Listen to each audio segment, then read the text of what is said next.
Garda, Senator Marcos, Senator Padilla, Senator Pimentel, Senator Poe, Senator Revilla, Senator Tolentino, Senator Tulfo, Senator Villanueva, Senator Villar Cynthia, Senator Villar Mark, Senator Zubiri, the Senate President.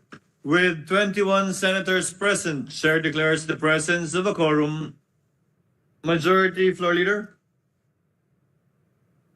Mr. President, before we proceed with the business for the day, I'd like to acknowledge some guests present in the gallery. The guests of our Minority Leader, Mayor Lori Lee Pacquiao, General Santos City, guests of Senator Lito Lapid, Councilor Kate Coseteng, former Councilor Julian Coseteng of Quezon City, Councilor Tina Perez and Mayor Perez of Hagonoy, Bulacan, Congressman Oligario of the 2nd District of Zamboanga, Sibugay. Guests of the Senate, the LGUs from the municipality of Maluso, Lamitan, Basilan. Board member Alan Andan, the 1st District of Bulacan. Guests of Senator Nancy Binay, incoming. Senior citizens from Barangay San Antonio, Makati City. Mayor Jarvis Acosta, Mayor C.I. of Zamboanga City, guests of Senator Jinggoy Estrada, the officials and players of the SBP and the SG basketball team, Mr. Roy Vinson of Tuba Benguet, guests of Senator Alan Peter Cayetano, Board Member Paulo Crisostomo of the 5th District of Cavite, GMA Cavite Barangay Officials, SK Chairman of Embo City of Taguig, Guests of Senator J.B. Ejercito, Mayor Norbert Sigunyal Jr., Vice Mayor Marie Sigunyal, and councilors from Santa Teresita, Batangas. Guests of this representation, Mayor Ami Oligario, Attorney Richard Chu of Ipil, Zamboanga, Sibugay, as well as the Sangguniang Kabataan of Ipil, Zamboanga, Sibugay. We welcome the said guests to the Senate, Mr. President. To the aforementioned guests, welcome to your Senate. Majority Floor Leader. Mr. President, I move that we transfer from the calendar for ordinary business to the calendar for special orders committee report number 319 on Senate Bill number 2818. This is the bill on the National Housing Authority Act. I so move, Mr. President. Any objection? Consideration of the aforementioned bill is now in order. Majority Leader. Mr. President, I move that we consider Senate Bill number 2818 under committee report number 319. I so move, Mr. President. Any objection? There being none, Secretary is directed to comply. An act strengthening the National Housing Authority by extending its corporate term and rationalizing its powers, repealing Presidential Decree number 757, series of 1975, as amended and for other purposes. Majority Floor Leader. Mr. President, I move to recognize Senator Amy Marcos, Chairperson of the Committee on Urban Planning, Housing, and Resettlement, to deliver her sponsorship speech. Any objection? Hearing none, Senator Marcos is recognized to deliver her sponsorship speech on the measure. You may proceed, ma'am. Thank you very much, Mr. President. Good afternoon, esteemed colleagues in the Senate. Today I submit to this Chamber Committee Report 319, sponsoring here with Senate Bill 2818, entitled An Act Strengthening the National Housing Authority by Extending its Corporate Term and Rationalizing its Powers, repealing for this purpose Presidential Decree number 757, Series 1975, as amended and for other purposes. Sabi ng Makata na si Ralph Waldo Emerson, ang bahay ay gawa sa mga haligi at mga biga. Ang tahanan ay likha ng pag-ibig at ng pangarap. Kundi man lang natin maibigay sa mamayang Pilipino ang haligi, biga at sariling bubong, paano pa kaya makakamtan ng pamilyang Pilipino ang pag-ibig at kanilang pangarap sa isang tahanan? At ito ang taning panganagutan ng ating National Housing Authority. In November 1975, my father, President Ferdinand Marcos, issued PD 757 establishing the NHA, or the National Housing Authority, to address the housing needs of the country. The healthy growth of our cities and towns depends on what we plan for them now. We cannot let it deteriorate further. We cannot deny any man his right to own a home. Just as it has today, the magnitude of the housing problem of the country at that time had grown and overgrown into such proportions that a purposeful, determined, organized mass housing development program became essential to respond to the need for Filipino families for a decent dwelling. 3 years thereafter, Presidential Decree 1396 created the Ministry of Human Settlements, spearheading major housing efforts such as resettlement, slum upgrading, sites and services, core housing, medium-rise housing, and the construction of apartments and dormitories. Among its notable projects was the Tondo Foreshore Development Project, Pambansang Bagong Nayon, Bagong Lipunan Condo Project, and the Bagong Lipunan Improvement of Sites and Services, or the BLISS program, found in many sites throughout the country. Hence, for the past 49 years, the NHA as the ministry and then the Department of Human Settlements Construction and Implementation arm has delivered more than 1.2 million housing units in almost 3,000 projects nationwide. 700,000 of these units continued to be managed by NHA, while the rest of the homes were turned over to the LGUs. Until today, the NHA undertakes a full range of activities, including land acquisition, housing development, implementation of resettlement, partnering with LGUs and other government agencies, and of late, with the private sector to execute these housing projects. For the past few years, it has embarked in the development of entire communities and the upgrading of informal settlements. It has also provided emergency housing assistance to poor families, pioneering in disaster-resilient housing. But the dual challenges of a burgeoning young population and rapid, unplanned urbanization have, after 50 years, increased rather than decreased the demand for affordable housing. Thus, this proposed measure, Senate Bill 2818, seeks to strengthen the NHA by first increasing the capitalization from 5 billion pesos to 10 billion pesos, in addition to extending its corporate term for another 50 years. The bill also seeks to expand the powers and function of the authority to cover housing operations and even support services, asset management and business development for the housing development and land holdings accumulated over the past few years, and management services to professionalize the government housing sector. Further, the proposed measure seeks to create a new office to be known as the Disaster and Emergency Response Housing Office to focus on calamity response and disaster housing support for hard-hit communities. The truth that the Philippines is the world's most vulnerable country to climate change has sadly been proven to us time and time again, and it is the NHA that has been at the forefront of saving lives and providing even temporary shelter from these storms. The measure will also allow the NHA to implement innovative and alternative solutions in addressing the housing needs of the informal sector families, lower-income families, and the vulnerable sector, as well as housing programs for government employees, military, and uniformed personnel. It shall provide the necessary resources to fulfill the NHA's expanded mandate of not only building safe and affordable houses, but homes that should, despite extreme climate, be disaster-proof. Pagkat kumbahay ang tawag natin sa estrukturang itinayo gamit ang bato at simento, tahanan naman ang tawag natin sa nabubuong pamilya at pagmamahalan sa loob nito. Tahan ang salitang ugat ng tahanan. Sa Pilipino, nangangahulugan ng pagtigil o pagtahimik at pagpayapa. Halimbawa, tumahan ang ulan at tumahan din sa pag-iyak ang sanggol. Sa ibang konteksto, ang ibig sabihin nito sa atin ay manirahan, sumilong. Halimbawa, Sa aking kamanahan, aking irog, ang sabi ng kanta. Subalit mauugat natin ang salitang tahan sa wikang bahasa sa kabila nating Indonesia na silang ating ninuno.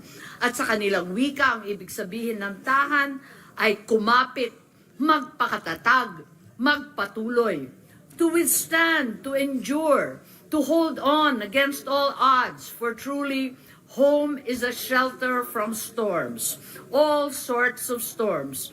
Kaya naman malalim ang hugot natin, mga Pinoy, sa salitang tahanan. Maaring ang mga dingding at mga bubong ng bahay na humaharang sa hangin, ang sumasalo sa unos, pero ang pag-ibig sa loob ng pamamahay ang siyang tahanan, sumasalag sa anumang hamon ng buhay. Sana ay manahan sa ating mga puso ang mensaheng ito at naway sang-ayunan ng aking mga mahal na kasamahan sa Senado ang Senate Bill 2818 sa lalong madaling panahon. Maraming salamat po sa inyong lahat. Thank you, Senator Marcos. What is the pleasure Senator of J.D. Ejercito is seeking the floor. Senator Ejercito? Yes, Mr. President, I'd like to deliver my co-sponsorship on the measure. The gentleman is recognized. You may proceed, sir. Yeah, Mr. President, my dear colleagues, it is an honor and privilege to co-sponsor Senate Bill number 2818 under Committee Report number 319. Marami pong sangkap at kasangkapan ang kailangan para makabuo ng isang bahay. Magmula sa pagpili ng lupang pagtatayuan, hanggang sa pagkalap ng mga materyales, hanggang sa pagkuha ng serbisyo ng mga karpintero. Nakatutuwa pong makita na mula sa wala, mabubuo at titindig ang isang struktura na magiging tahanan ng isang pamilya. Isang lugar na matutuluyan at mauuwian, isang lugar ng pahinga. Malaga po ang ginagampanan ng National Housing Authority sa pagpapatayo ng mga housing units sa ating pinakamahihirap na mga kababayan. Para po sa mga halos wala, nakapagbibigay po ng pag-asa ang NHA sa pamamagitan ng mga programa bahay na makatuwiran at makatao, nakabatay sa kakayahan at kadayuan sa buhay. Ginoong Pangulo, halos 7 milyon na po ang housing backlog ng ating bansa at kung hindi po natin ito agapan ay maaaring pa itong lumobo sa mga susunod na taon. The NHA as the primary construction arm of the Department of Human Settlements and Urban Development, or DSUD, plays a vital role in not only building houses but most notably fulfilling the dreams of informal settler families who long for an affordable and decent dwelling. As one of DSUD's key shelter agencies, the focus clientele of the NHA is the poorest of the poor.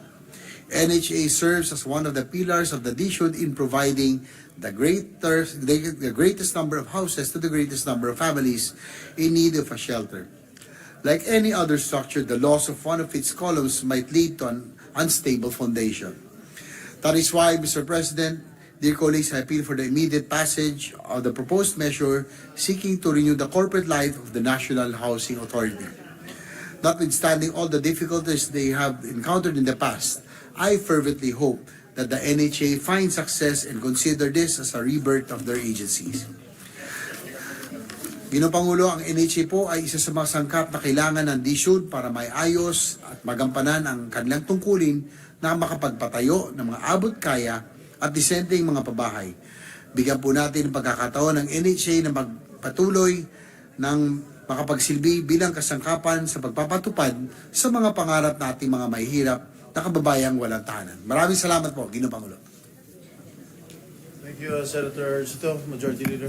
Mr. President, with the indulgence of the good sponsor, Senator Amy Marcos, I respectfully seek to be designated as a co-sponsor of this urgent measure, Senate Bill 2818. Noted.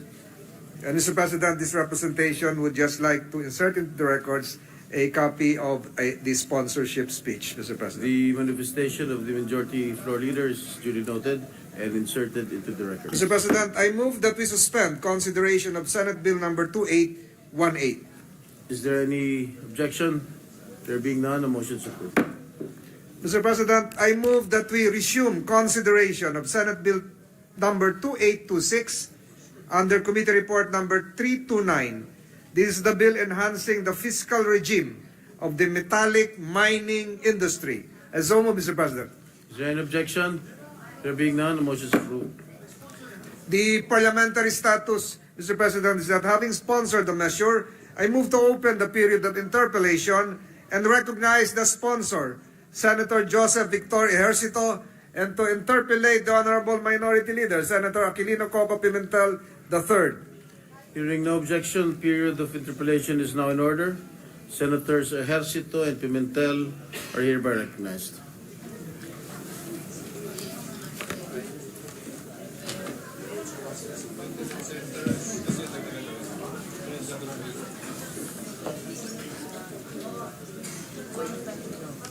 Thank you, Mr. President. But I think, the sponsor is here. But in our agenda, Mr. President, there are other members of the majority bloc who are listed also to interpellate. So maybe it's the better practice for the minority to interpellate last, Mr. President. So what is happening, Mr. President? There are Mr. President, we're just taking the opportunity of harnessing the preparedness and the reservoir of talent of the good minority leader. That's why sometimes, Mr. President, we always recognize the minority leader because the minority leader will set ablaze the context of discussion, Mr. President. well, Mr. President, we prepare for all the bills, so our state of preparedness is, we try our best, but I believe those who have listed their names from the majority as being interested to interpellate, I think we should, this representation should give way to them first, Mr. President. Are there any other majority members who wish to interpellate the majority leader? I totally agree, Mr. President. There are those willing to interpellate. 1 minute suspension, Mr. President. So suspended.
Mr. President, I move that we suspend consideration of Senate Bill number 2826.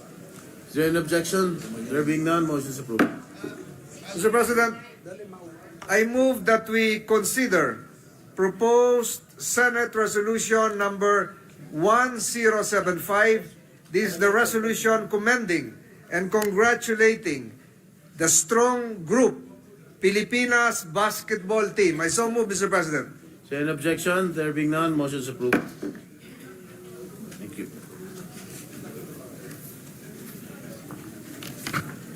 Yes, can I just deliver my sponsorship speech here in the podium?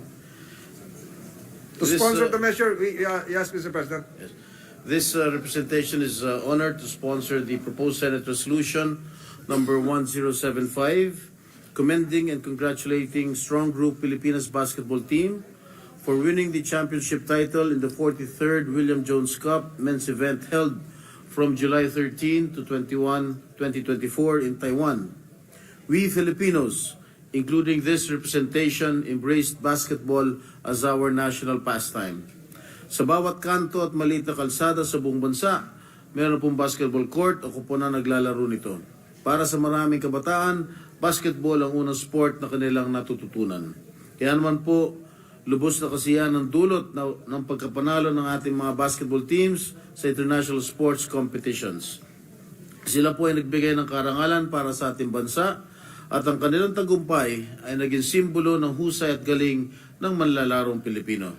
This representation wishes to congratulate strong group Pilipinas, which is composed of the following players: Ange Kwame, Kiefer Ravena, Renza Bando, Jordan Heading, RJ Barrientos, David Defonso, Gio Chu, Kailan Tiongson, Allen Liwag, Tony Inot, Jonathan Manalili, DJ Fener, Chris Macollo, and Tadjuan Aji.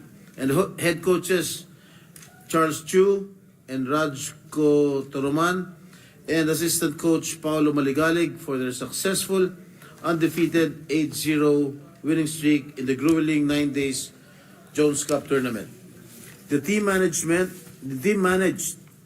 to keep their perfect record despite at one point during the competition losing 3 of their players due to illness and injuries, playing against defending champions and in front of a hometown crowd. Ang kanilang pagkapanalo laban sa participating teams mula sa United Arab Emirates, Australia, Ukraine, Malaysia, Japan, Chinese Taipei at maging ang Estados Unidos na siyang may hawak ng pinakamaraming kampyonato sa Jones Cup ay patunay na kaya natin makipagsabayan sa pinakamagaling na manlalaro sa buong mundo. Ito po ang ika-7 championship title mula sa Jones Cup para sa ating bansa. Matapos natin mapanalunan ito noong 1981 mula sa Northern Cement Team, 1985 courtesy of the San Miguel Team, noong 1998 mula sa Philippine Centennial Team, noong 2012 courtesy of Smart Gilas Pilipinas, at noong 2016 at 2019 mula sa Mighty Sports Team. Their success secured the country's standing as a basketball powerhouse and the second best performing team in Jones Cup history, next to the United States. Maraming salamat po, Team Philippines. Mabuhay ang atletang Pilipino. Maraming salamat po. Majority Leader. Mr. President, Senator Bongo would like to insert into the records his co-sponsorship speech. The manifestation of the Majority Leader with regard to the co-sponsorship speech of Senator Bongo is hereby inserted into the Senator records. Joel Villanueva, Mr. President, is seeking the floor. Senator Joel Villanueva is recognized. Thank you very much, Mr. President, Mr. Majority Leader. Just a short co-sponsorship speech, if you may, Mr. President, mga kasamahan dito sa Senado. Tayo po ay lubos na nagagalak na i-co-sponsor ang Senate Resolution number 1075 na nagbibigay pugay, pagbati at parangal sa Strong Group Athletics Pilipinas basketball team sa pagsungkit ng kampyonato sa nakaraang 43rd William Jones Cup noong Hulyo sa Taiwan. Mr. President, as one of the millions of Filipino basketball fans and a former national team player myself, I was one of many that cheered for and prayed that Strong Group Pilipinas bring home the Jones Cup crown once again. At hindi nga po tayo nila binigo. They fashioned an electrifying 83-79 come from behind overtime win against Chinese Taipei Blue in their championship match that saw our country reclaiming the title, which we last won in 2019. Strong Group Pilipinas also competed a sweep after being undefeated 8-0 in the tournament. They bested talented basketball players from the UAE, Australia, Ukraine, Malaysia, USA, Japan, and Taiwan. Our athletes, Mr. President, showed their heart in every single game executed, their passion and their dedication as they bring home our 7th Jones Cup title. We'd like to congratulate all the players who displayed determination and resilience as they clinched the championship for the country.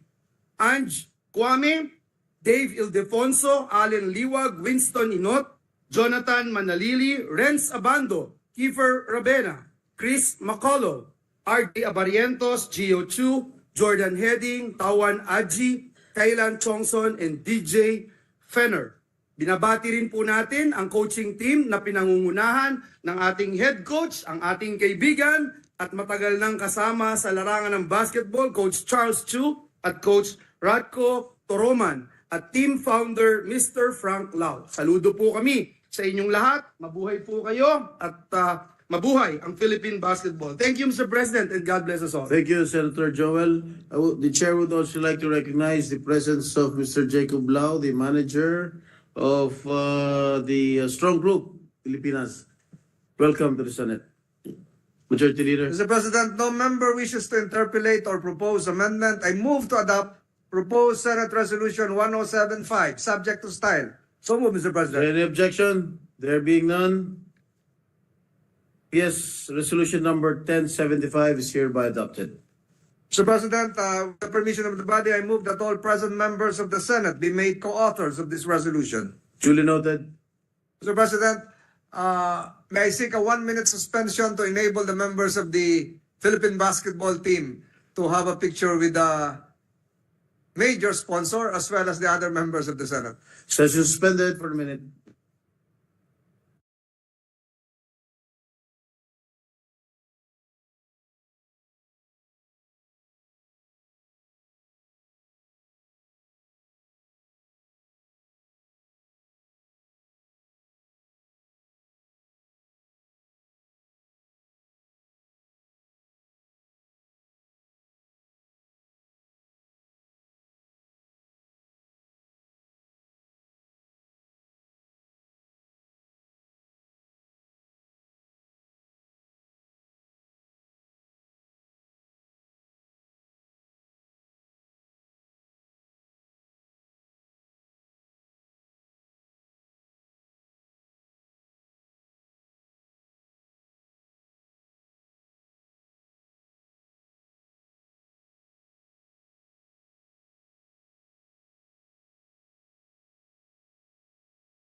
National Mines and Allied Workers Union hanggang siya po ay pumanaw.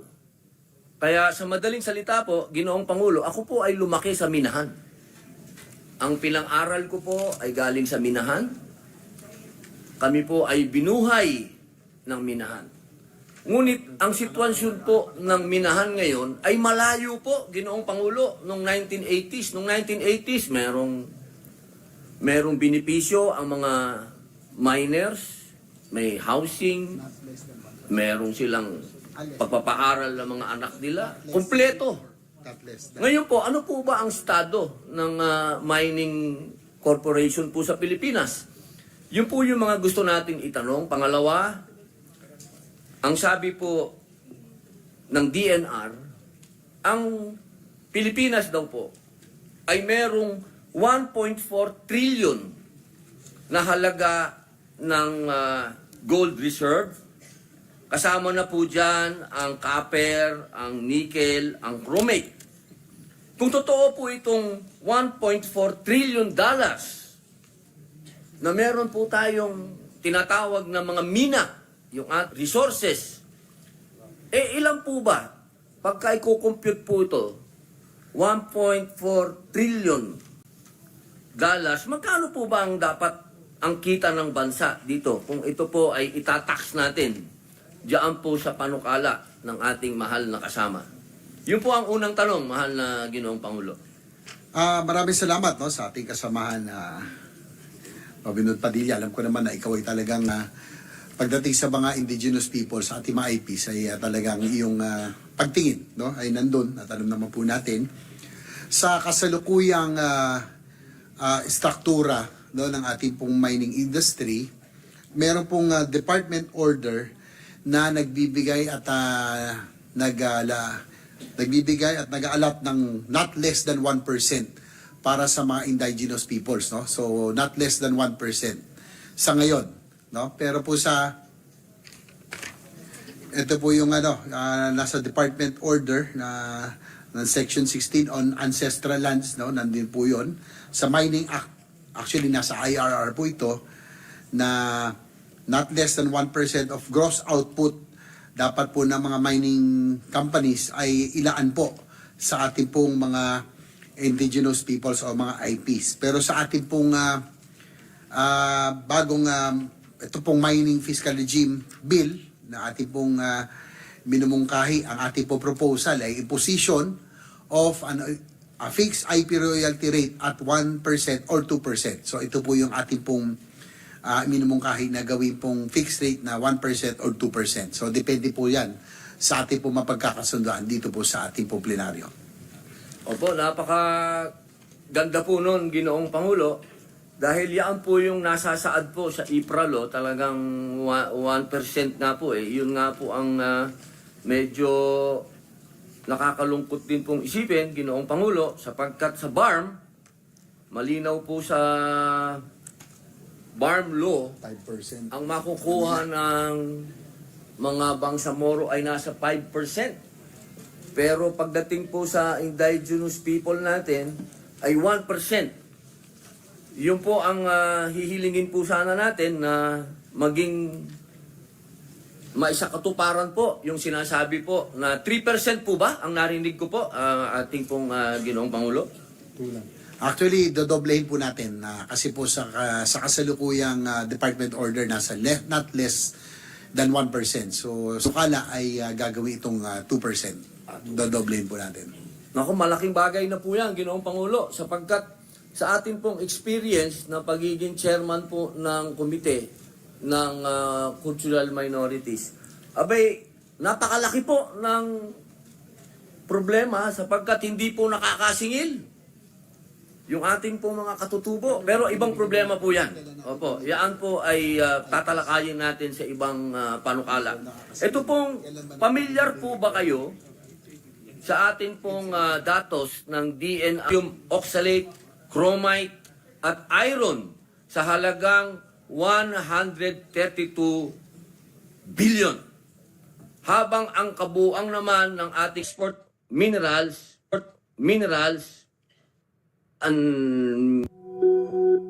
Mga numero.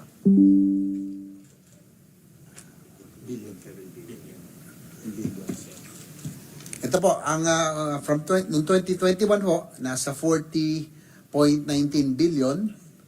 2022, nasa 48.21 billion.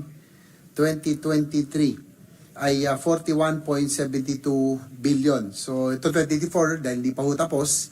So ang average po ay nasa 43.37 billion pesos po ang taxes na ating po nakukuha mula sa mining industry. Pesos po ito, no? Opo, pesos. Ito po noong 2023 po. 41.7 noong 2023. Opo. Dito po sa bagong panukala po natin, Ginoong Pangulo, tataas po ba ito? Inaasahan po natin ito itataas, no? Kasi nga po, nabanggit nyo kanina, no? Indeed, the Philippines is geographically endowed. Ibig sabihin, ang Pilipinas ay nabiyayaan, no? Na mayaman po talaga ang ating pong likas na kayamanan. We are blessed with minerals, no? Nabanggit nyo yung copper, gold, nickel, chromite. Totoo po yun. Pati yung estimated value, no, napakalaki from gold to nickel, yung mga produkto na banggit nyo kanina. Kaya lang ang problema ho talaga, kaya nga po rason bakit ho natin pinapasa itong gusto natin maipasa itong panukalang ito ay ang ating pong kasalukuyang polisiya, no, ay hindi po kaaya-aya, no, sa mga investments sa sektor dahil nga po medyo komplikado, no. Siguro matatanong din po ito ng ating minority leader later on. Currently, there are 5 fiscal regimes governing the mining industry. No? 5 po yung ating po sinusundan na fiscal regimes. Ang nais po natin, kung maipasa po ito, gagawing simple na lamang. No? Single tax structure, pero 2 na lamang. Yan po ang Mineral Production Sharing Agreement or MPSA at yung Financial and Technical Assistance Agreement, no, sa ating pong national government. So magiging 2 na lang ang ating pong magiging pwede pong pasukan, no, na mga sistema. So dahil po dito ay inaasahan na mas tataas po ang investments, mas marami pong papasok sa mining industry ngayon dahil po mas magiging simple na po. Dahil nga according to Fraser Institute, no, ang Pilipinas ay pinakamalaki po ang potential, biggest mineral potential. Kaya lang po yung kasalukuyang pulisiya ay dahil nga po komplikado ay hindi po talagang kaaya-aya sa mga investments. So inaasahan po natin na ito po ilalago kapag naipasa po natin ito dahil mas magiging simple na po ang ating pong taxation o yung ating pong pag-classify, no, sa mga mining industry. Opo. Ginoong Pangulo, ako po ay nagkaroon ng pagkakataon na makapag-seminar po dati ng mining sa Sweden. Sapagkat ang Sweden po ang mining capital ng Europe at doon po ay pinalad po tayo na makapunta doon at nakita po natin sa Galiwari yung kanila pong pamamaraan ng mining. Ang gusto ko lamang pong malaman kung bakit po sa ating bansa ay hindi po state-owned ang mining. Karamihan po ng mga mining kasi sa ibang bansa ay state-owned. Alam niyo po, sa a single iron mine in Sweden, ito po medyo English po ito, generates 26 billion krona or 135 billion sa isang taon. Ang kita po ng iron mine sa Sweden ay kikitain ng Pilipinas sa loob ng 33 years. Sa kasalukuyan po, merong 12 mines in production at 140 mines under exploration. Ang revenue po ng mining industry sa Sweden ay nakalaan para sa edukasyon at iba pang social services. Sa Pilipinas po, ang share ng mga LGUs ay dapat gamitin sa mga local social development programs and projects. Ito po ang tanong. Ano po ang inaasahan nating magiging benepisyo po natin dito kapag ito pong batas na ito ay naipasa? Maaari po ba tayong maliwanagan kung anong inaasahan po natin magiging kapakinabangan nito sa ating ekonomiya dahil malinaw po malinaw po sa bansang Europa na inaasahan po nila ang mining. Napakalaki pong kontribusyon ng mining sa kanilang ekonomiya. At ito po ay isinasagawa po nila ng, siyempre po, una sa lahat ay standard ng International Labor Organization para po dun sa mga minero. At siyempre po, para po naman sa kalikasan, ito po ay talagang bantay sarado ng European countries, ano? Lalo na po ang mga Scandinavian countries, masyado po sila talagang maingat sa magiging epekto ng mining. So dito po sa Pilipinas, hindi na nga po tayo state-owned. Ito po ay binibigay natin sa mga private.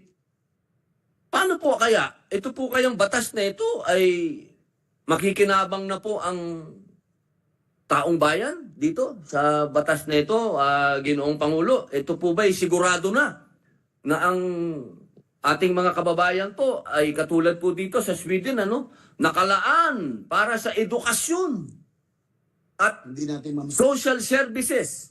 Opo, yun po ang gusto natin maitanong kung saan po ba ilalaan ng gobyerno itong pag naipasa itong panukala na ito at magkaroon po ng panibagong taxation, saan po kaya ito ilalaan ng gobyerno? Ito pong makukuha natin dito, Ginoong Pangulo. Ay, maraming salamat sa iyong katanungan. Ang pagkakaiba kasi po yung sa Sweden, sa kanila po ay iron ore, no? Ito talagang minimina. Yung dito po sa atin sa Pilipinas ay iron sand, no? Ito po yung black sand mining. Kaya nga hindi masyado natin ini-encourage kasi po yung environmental impact nito sa ating coastlines ay medyo makakasira, no? So yun ang pagkakaiba, no? Sa ating po iron sand, so minamagnet lang, pero po itong sa Sweden ay iron ore na yung kalaki, kaya ito yung talaga pong minimina. Doon naman po sa pangalawang inyo pong concern, doon sa magiging epekto ng pagkakapasa po nito, nabanggit na namin yung figures kanina na nag-average po ng 43 billion ang taxes na ating po nakukolekta mula sa mining industry. Sa pagkapasa po nito, no, by 2025 ay ang ating estimate ay 5.81 billion, 2026 6.1 billion, hanggang 2028 po na 6.73 billion. So an average of 6.26 billion ang inaasahan na re-raise po natin, no? Ang revenue impact po ng ating mga proposal na ito ay 6.26 billion hanggang po 2028. Ang ano pa nito ay, Ginoong Pangulo, ay incremental revenues to. Ibig sabihin, wala hong new investments. Ito po ay mga present mining firms, mining corporations, pero dahil sa magiging pagbabago at sa pagiging simple ng struktura dahil po dito sa ating pong Mining Act, yung fiscal improvement of the fiscal regime of the Metallic Mining Act, ay inaasahan po na umakyat ng 6 billion kada taon ang incremental revenues, Ginoong Pangulo. Opo. Ginoong Pangulo, tanong ko lang po, yung pong iron ore ng Sweden, ang sinasabi po natin, yung iron sand natin ay inferior po?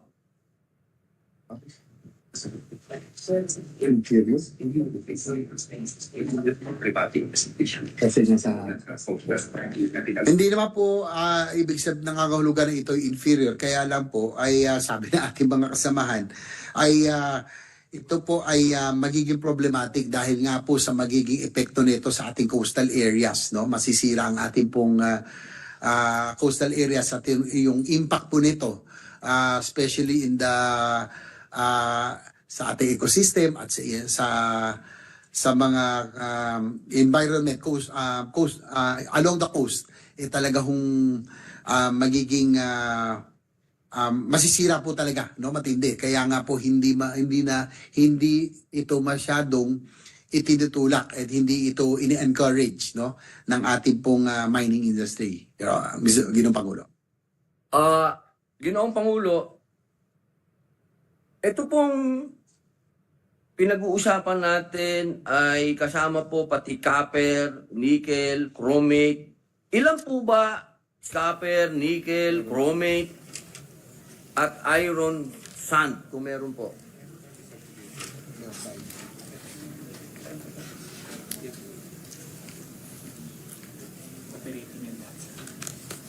Ginang Pangulo, ito po yung summary ng mga operating metallic mines from 2021 to 2024. Opo. Ang total ay 59, no? 89 po? 89? 59. 59. Operating Lahat po ito metallic mine. ay local o may kapartner po itong foreign?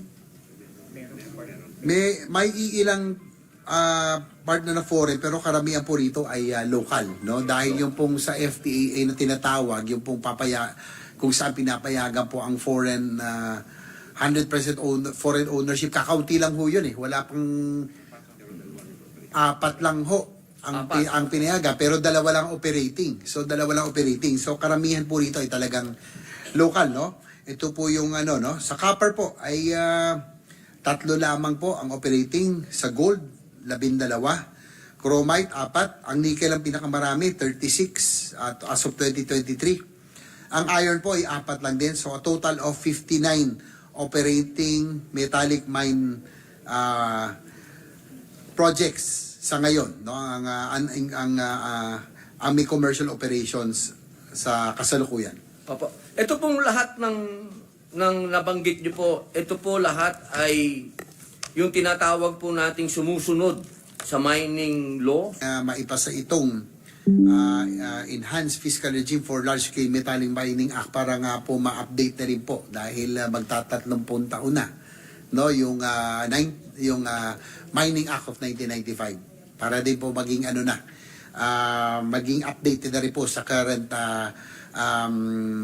market, no, international market ng ating pong mining industry. Opo. Ibig sabihin po, Ginoong Pangulo, ito pong lahat ng ito ay nasa ILO. Ayun, Nasa ilalim po lahat ng ILO ito, yung labor po nila, labor conditions. tama, dapat.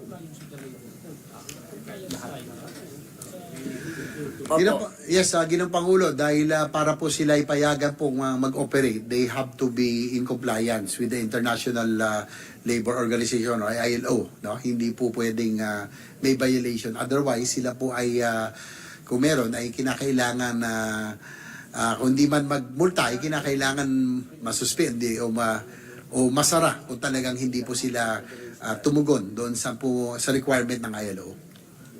Noong panahon po ng tatay ko, ang pangalan po noon Mining International Federation. So, ibig pong sabihin tayo po hanggang ngayon ay miyembro po niyan.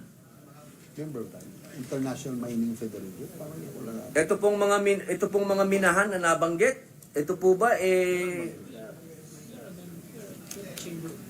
Miners International, opo, Federation? Ano yung tanong? Chamber of Mines sa local. Chamber of Mines. Chamber of Mines of the Philippines or Chamber of Mines. Yun ang Pangulo ay according to our resource persons, ang karamihan po ng operating mining companies ay under po ng Chamber of Mines of the Philippines. So yun lang po ang kanila pong kinasasamahan. Okay po. Ginoong Pangulo, siguro yun lang muna po ang first part ng aming interpellation at makikipag-ugnayan din po kami sa opisina po uli ni Senator Ejercito. Maraming salamat po, Ginoong Pangulo. Maraming salamat, Senador Robin Hood Padilla. President,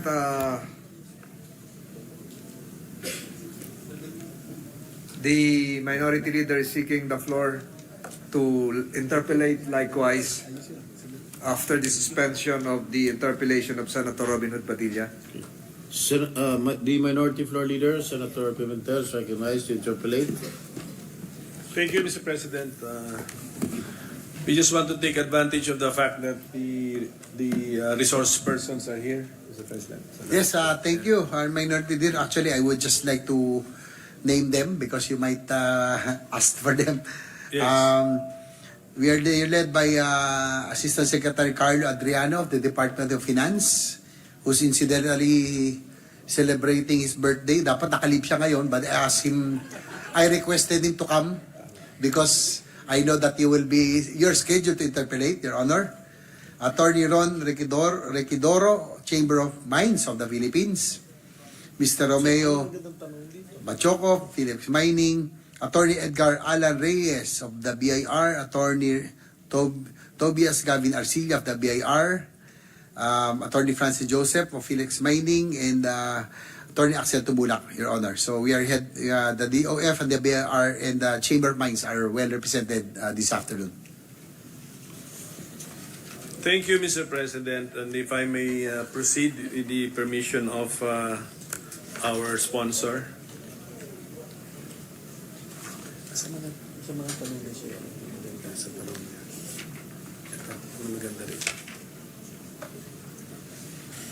Sige po.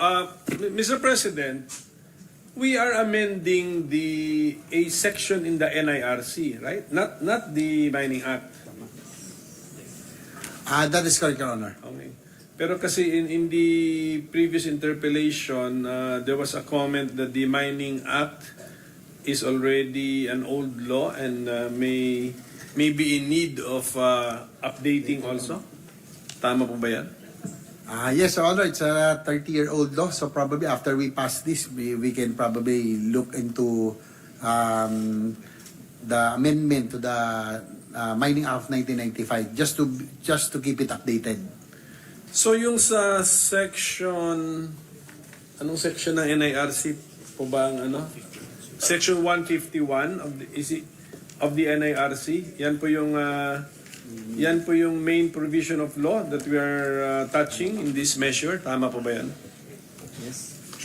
Yes, Your Honor. Sige po. So ano po ba ang ano doon? Ano po ba ang tax for mining companies po doon? Ano ba masasabi natin? Masyadong magulo o masyadong mababa that we believe that it's not a fair return for the state, Mr. President?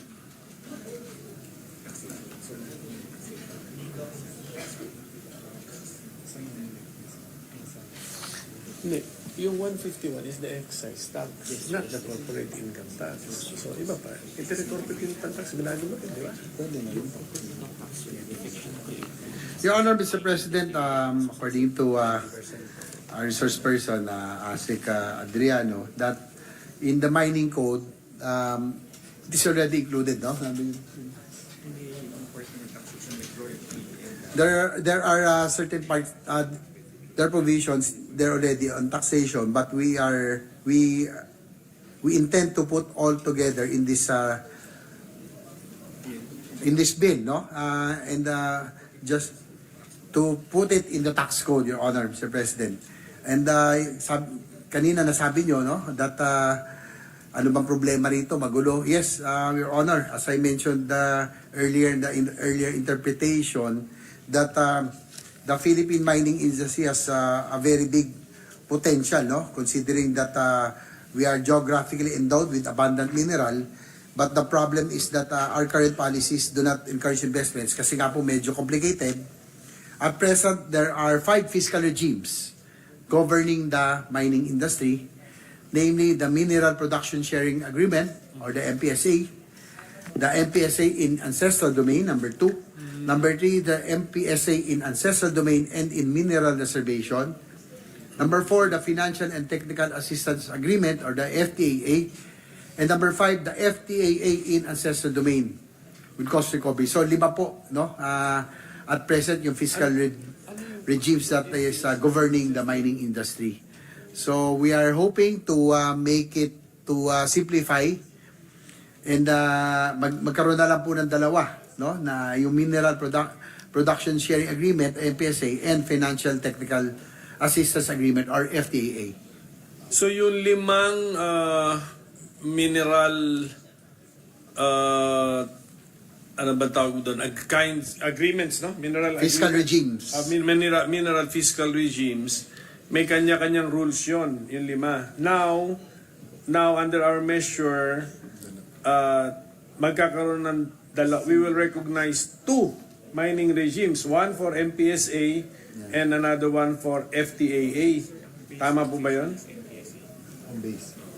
Yes, that is correct, Your Honor. We will just have two regimes.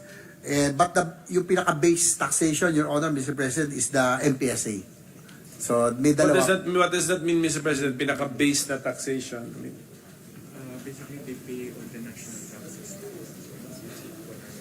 Kasi dun sa mining and Under the two, they will just pay. the national taxes. Basically, the taxes. Your Honor, Mr. President, according to Asik Adriano, that once this is passed, all the They just pay the national taxes, like corporate taxes, royalty. they will just pay all the national taxes, no? Like the corporate income tax, excise tax, The royalties, the royalties, and the windfall profit, no, that we are introducing in this measure, Your Honor. This is something, probably an innovation, and this is the new thing that we will be introducing, the windfall profit, Mr. President. okay, so Mr. President, ganito, para mas maintindihan natin, yung fiscal regimes na 5, we collapsed into 2. But the kinds of taxes that the mining companies and operations will pay, basically, si corporate income tax, existing naman yan, di ba? Si excise That's correct. tax, hindi po ba existing na rin po yan? Existing, yes. Si royalties, hindi po ba existing na yan? So actually hindi natin sinimplify in the number of taxes, nagdagdag pa tayo ng isang concept, the windfall profit tax. Tama po ba 'yon, Mr. President? Yes, Your Honor, you're correct. Yun po yung bago po natin. That's a new feature that we'll be including, the windfall profit tax. And also, we added the royalties outside mineral reservation, Your Honor. So, dalawa po. So the royalties now the royalties are collected only from within mineral reservations. That is correct, Your Honor. So, we sabi included. natin, teka muna, lugi tayo because there are mining activities outside mineral reservations. So we now collect royalties. So what is the rule now on mining operations outside mineral reservations? Kung walang royalties, anong meron? excise naman. Excise lang. Yung outside. No, they pay no royalty. Excise lang. Your Honor, Mr. President, they pay no royalty but only excise tax, Your Honor, on minerals. Can we be educated, Mr. President, by differentiating what is this excise tax and what is this royalty, Mr. President? So, ibig sabihin, from the answer of the sponsor, ibig sabihin nun, if there's a mining operation outside the mineral reservation, there is actually no royalty, but they pay excise tax on their output. Parang gano'n yata yun eh. On a per metric ton ata ang excise tax. On mineral. That is correct. Ganun ba yun? Pagkaintindi ko din. Pero tama yun, excise lang. Oo nga, pero hindi yan.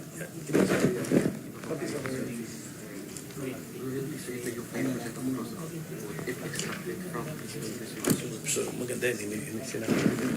Sige. Maganda yung point niya. So, new feature yun. Margin base. Magkano yan? Ano ito? Outside. Abot tayo. Sige.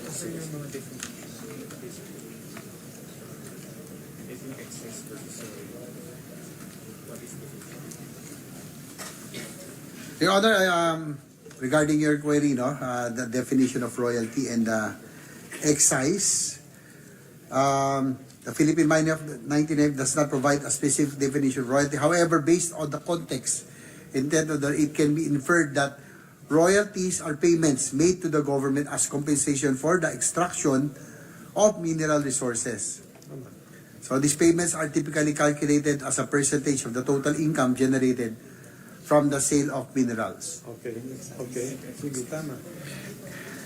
The excise tax is considered as the total share of the government from the extraction of the mineral. This is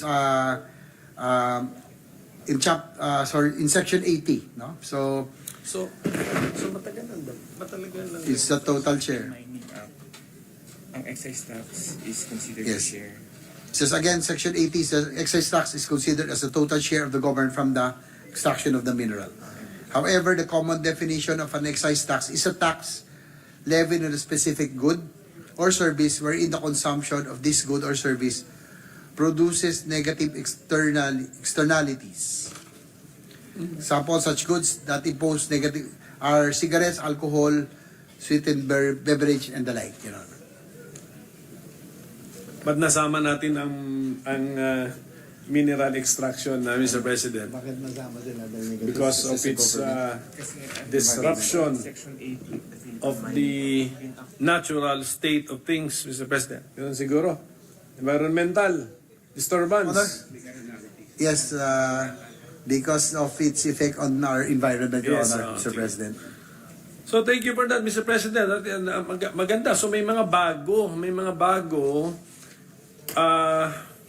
na-realize ng Estado na teka muna, parang lugi tayo. Mas konti ang nakukuha natin. Lalo siguro, si Senator Robin Padilla kanina, minention niya yung Sweden. Pero hindi ko po na-monitor kung magkano yung mga effective tax rates nila sa Sweden. Pero, so yun po yun. No? So we simplified the tax regimes into two. We expanded royalty payments to include with outside of mineral reservations. We are introducing windfall profit tax concept. How about sa CIT? Are we touching the rate? Any change in the CIT, corporate income tax? No, Your Honor, Mr. President, we are Parehas not. lang. Pareho lang, the same. And I think mining companies are taxed at 20%. 20? 25%, Your Honor. 25%? Large-scale mining, Your Honor, Mr. President, is about 25%. So see, ang corporate income tax, normally of our mining companies, ang rate niya is 25%. Tama? That is correct, Your Honor. Okay, Mr. but some- President, 25%. Wala ba silang benefit sa create law, Mr. President? Sa mga SIPP, di sila? Wala? Sila binibigyan for the extraction. Sino? Wala naman. Your Honor, they are not being given incentives, no, in the extraction, only in profit, and only in processing. Yes, ang ating bang mga mining companies, they have two balance sheets. They are two entities when they are taxed. When they pay corporate income tax, dalawa. Or joint yun. Isang operation lang po yun. Create more. So, kailangan nito si Sherwin. Hindi natin master to create more. Activity na may incentive. Na mayroon doon attribution of revenue sa cost. So there's attribution dito sa ano. If ever, So makakuha lang yung activity na may processing, if ever may incentive. Create. more yun. Ano yung may attribution dito sa Revenue cost to compute. Your Honor, Mr. President, there's an attribution of cost, no, and revenues, and the only activity that gets incentive is processing, Your Honor. So yung makakuha lang po yung processing. Kaya nga, do mining companies nga organize separate companies for processing para ibang taxing ano nila? Is that a practice? some? Yes, Your Honor, you're correct. Some mining companies To take advantage of the, so the processing have to. can possibly fall under create more sa SIPP, the tier 3, gano'n. Then possibly ang corporate income tax rate niya is 20%, gano'n ba? Processing is 2, Your Honor. Tier 2. Tier 2, Your Kaya, Honor. pero the corporate income tax rate ba doon is 20%? Gano'n ba? It depends on the regime. It depends on the fiscal regime. Hindi, kasi puso ko yung sinasabi.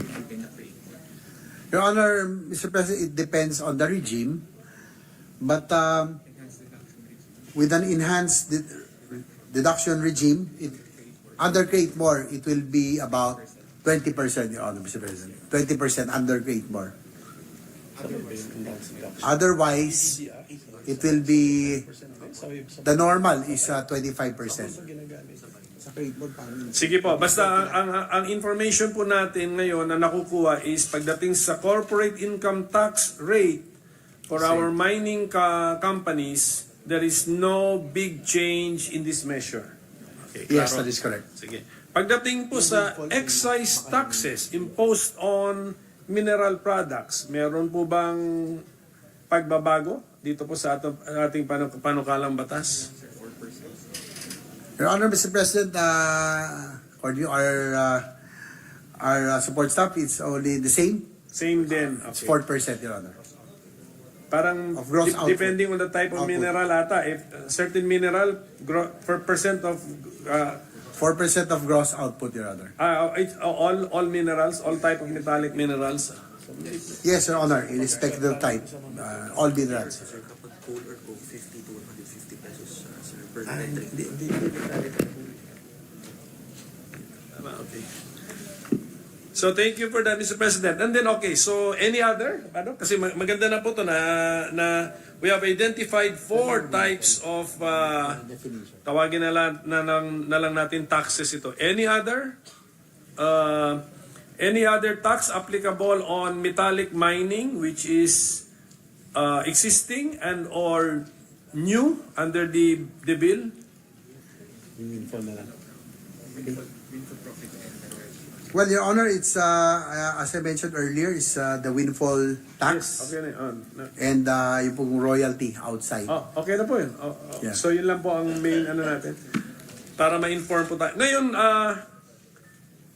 okay, since we are now going to limit the tax regimes to 2, MPSA and FTAA, which of these 4 taxes are relevant to MPSA and which are relevant to FTAA?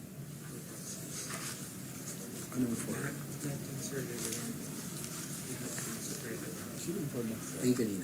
Ito sir, yung royalty, lahat dyan relevant. Ang difference lang royalty inside nila resolution to Your Honor, Mr. President, according to the DOF, all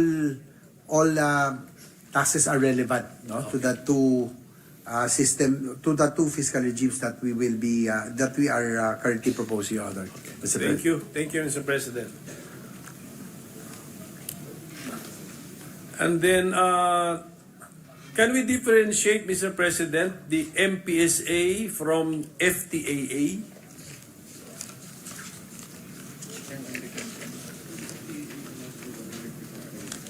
Yun lang ito. So, dalawa na lang yung fiscal regime. So, 2.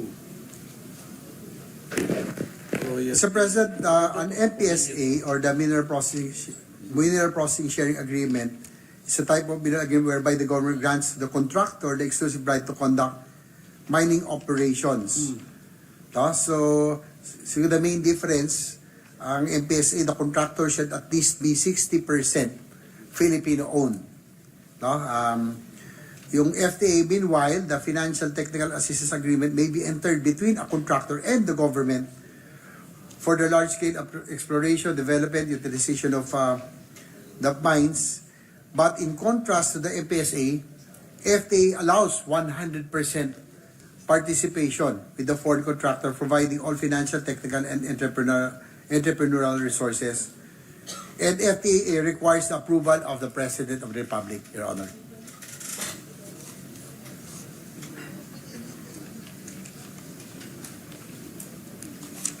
So halos ano lang po, both are mining operations. Normally, FTAA should be larger than the MPSA because we need foreign capitalization, and then the final approving authority is the president. Ganun po. Ganun po, ganun po. But basically, they're both mining. Sa FTA. Your Honor, Mr. President, for FTA, the minimum capitalization is larger. The minimum is about 500 million, and they have a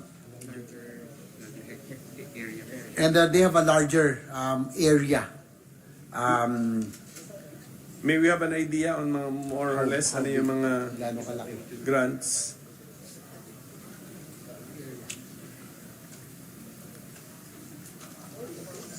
Maliit na yung 500 million pesos, no? For mining,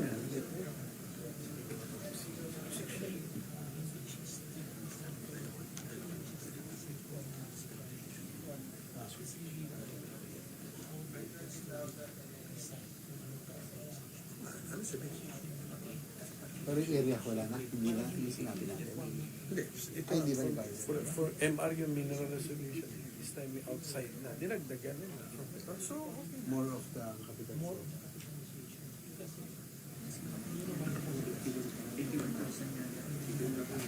But sabi niya dito, but when there is no profit, 81,000? ito sa pagdating sa 5% of gross value. So it's being pagdating sa Ano, naging hanap ba profit natin? base yan. Explain muna. Intindihin nyo kasi para ma-explain nyo. Mr. President, minute suspension. Session suspended for a minute. Pagka non-minute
Yes, Mr. President, regarding the query of the minority leader, FTA yung minimum kanina no, that we discussed.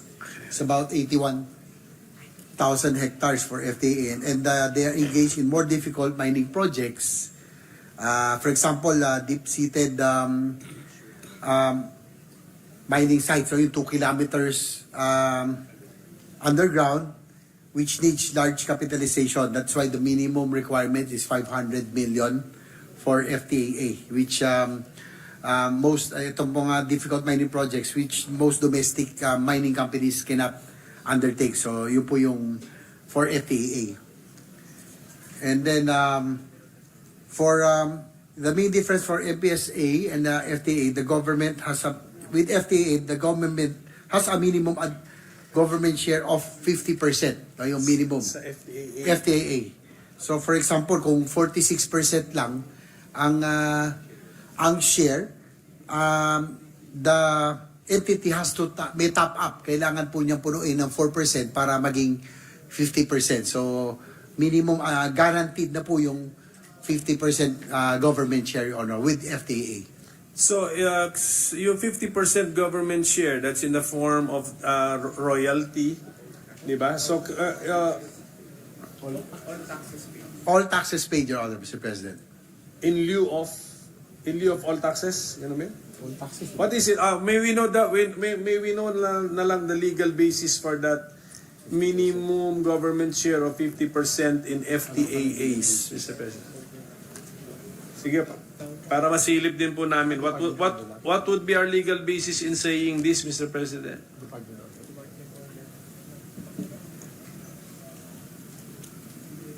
We're just checking on Mr. President, but initially, according to Secretariat, it's a department order, Your Honor, Mr. President. Order, okay. Sige po. DENR, Department Order. DNR Department Opo, Order. sige po. Sige po, we will just await the specifics from the sponsor. And then in the meantime, Mr. President, we will be requesting some studies and papers from our sponsor or through our sponsor from our resource persons so that during the break, we can put the break into to good use, Mr. President. For example, we will write this down, Mr. President. If we can ask the DOF to model the current effective tax rate, given that we will be lowering the corporate income tax to 20% and they create more.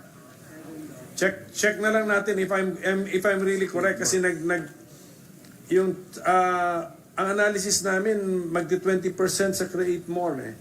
So tingnan na lang po natin. You can indicate in your paper naman if I'm mistaken.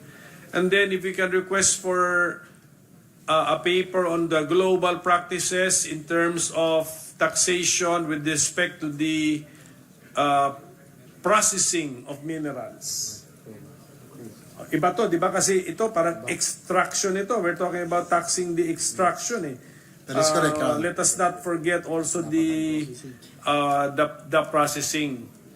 And then if we could request for a copy of the Mining Interagency Coordinating Council reports evaluating the different mining operations in the country, including the BARM.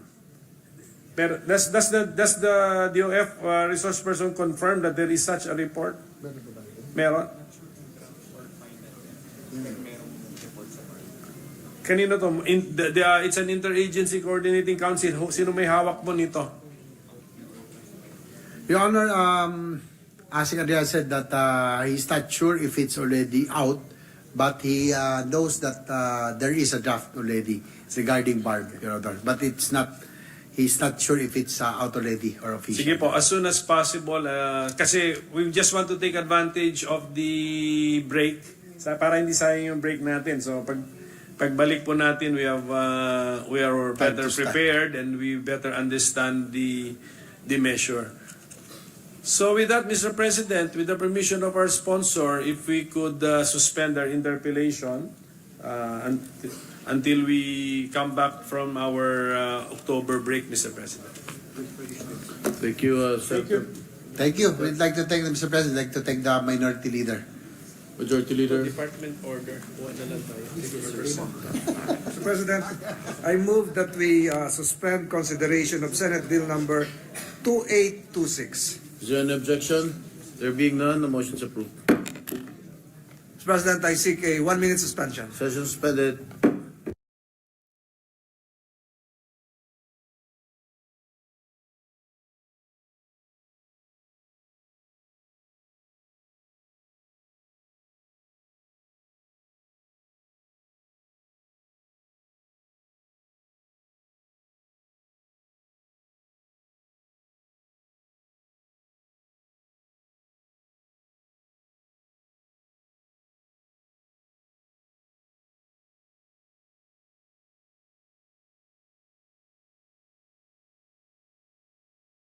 President, I move that we proceed with the reference of business.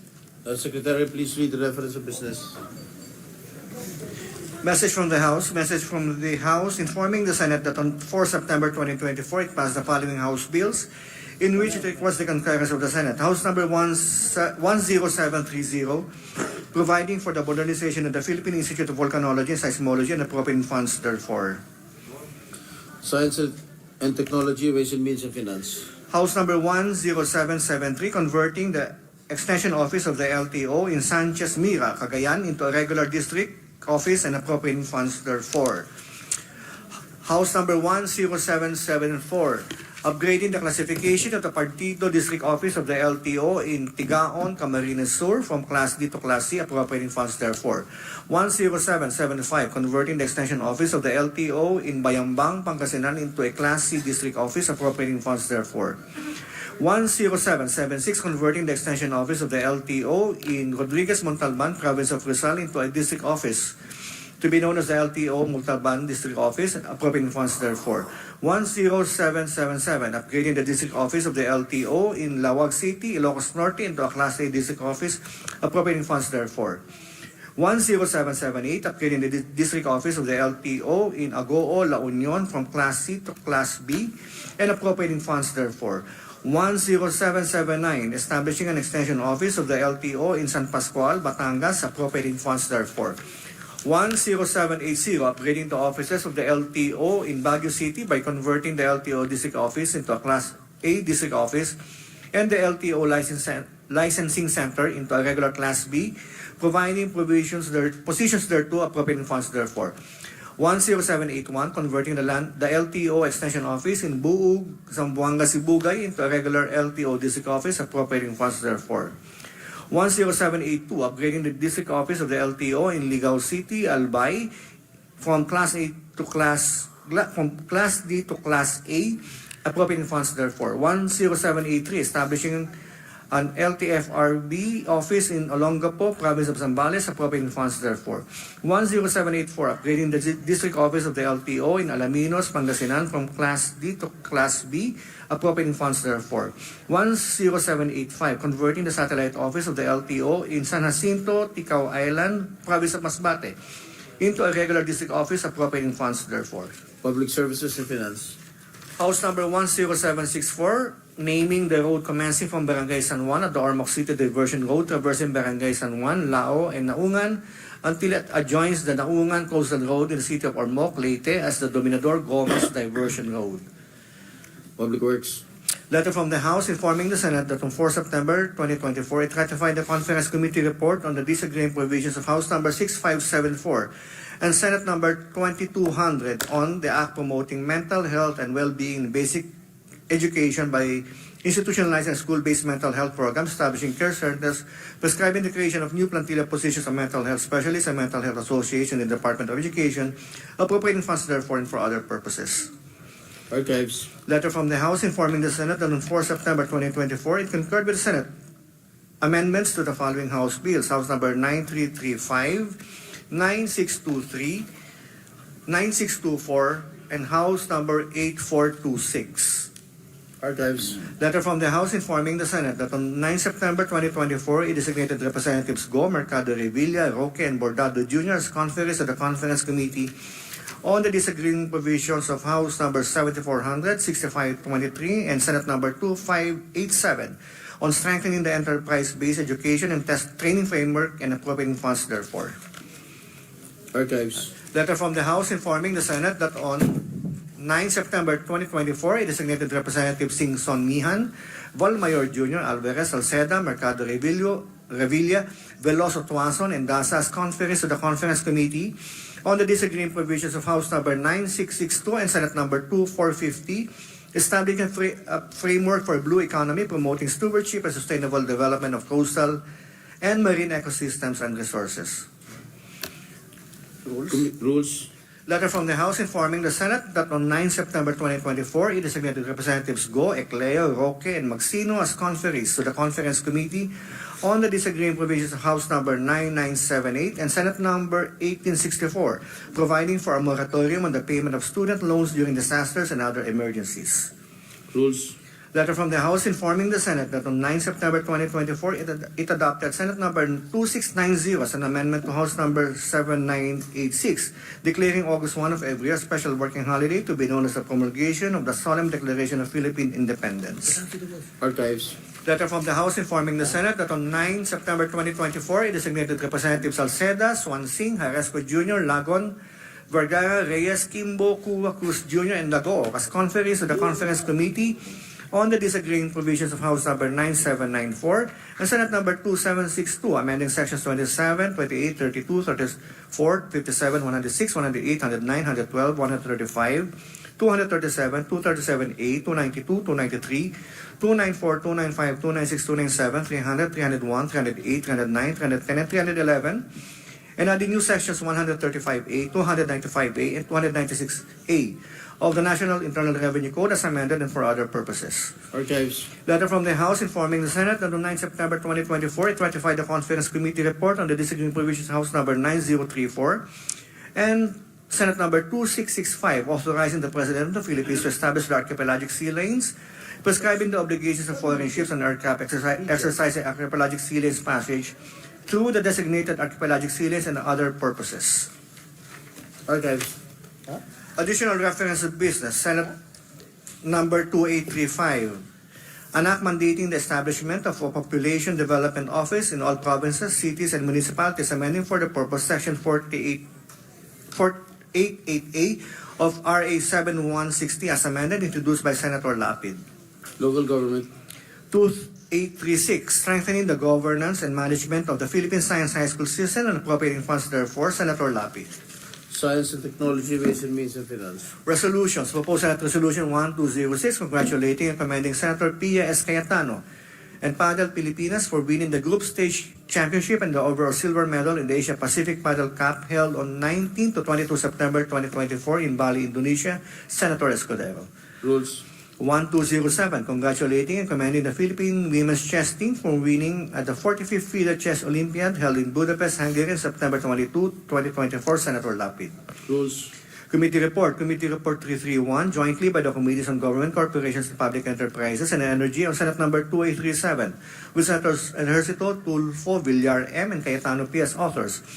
An act extending the corporate term of the Power Sector Assets and Liabilities Management Corporation, amending Section 50 of Republic Act Number 9136, otherwise known as the Electric Power Industry Reform Act of 2001, recommending its approval in substitution of Senate Numbers 1975, 2580, and 2757, sponsor Senator Villar M.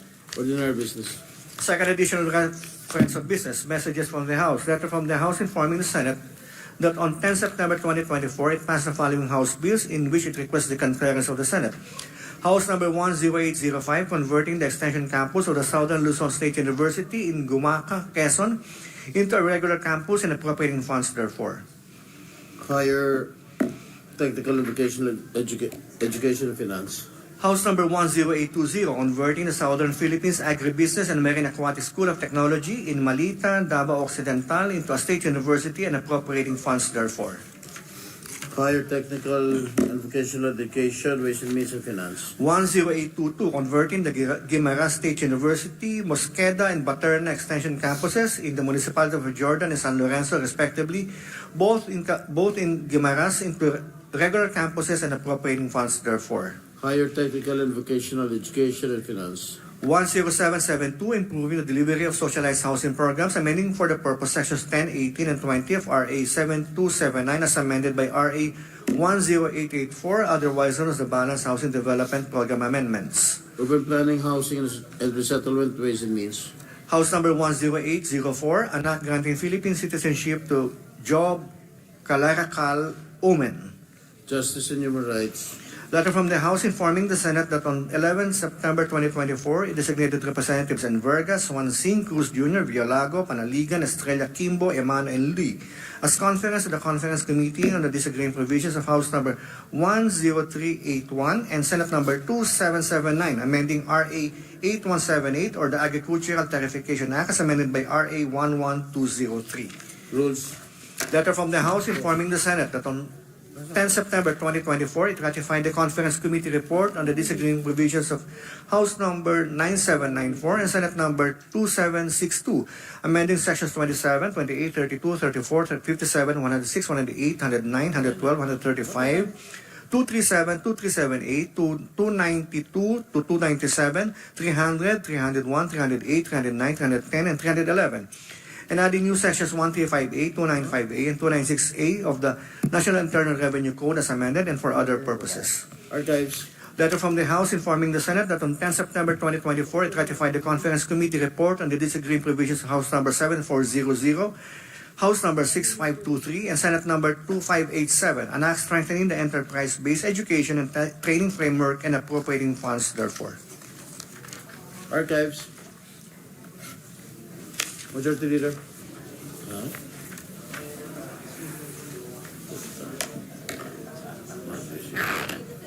Mr. President, I move that we transfer from the calendar for ordinary business to the calendar for special orders, Committee Report number 331 on Senate Bill number 2837. This is the bill extending the corporate term of the power sector Assets and Liabilities Management Corporation. And so on, Mr. President. Is there an objection? There being none, the motion is approved.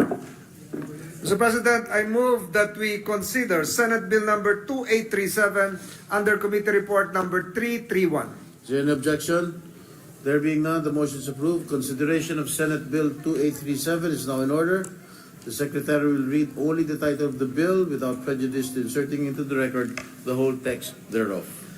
An act extending the corporate term of the Power Sector Assets and Liabilities Management Corporation, amending for the purpose Section 50 of RA 9136, otherwise known as the Electric Power Industry Reform Act of 2001. Majority Leader. Mr. President, I move to recognize Senator Mark Villar, Chairman of the Committee on Government Corporations and Public Enterprises, to deliver the sponsorship speech. Senator Mark Villar is recognized, but may I know, Mr. Majority Leader, why are there so many media here inside the gallery? Is there any fireworks that's going to happen? What's down? Should we amend the rules so that they can answer?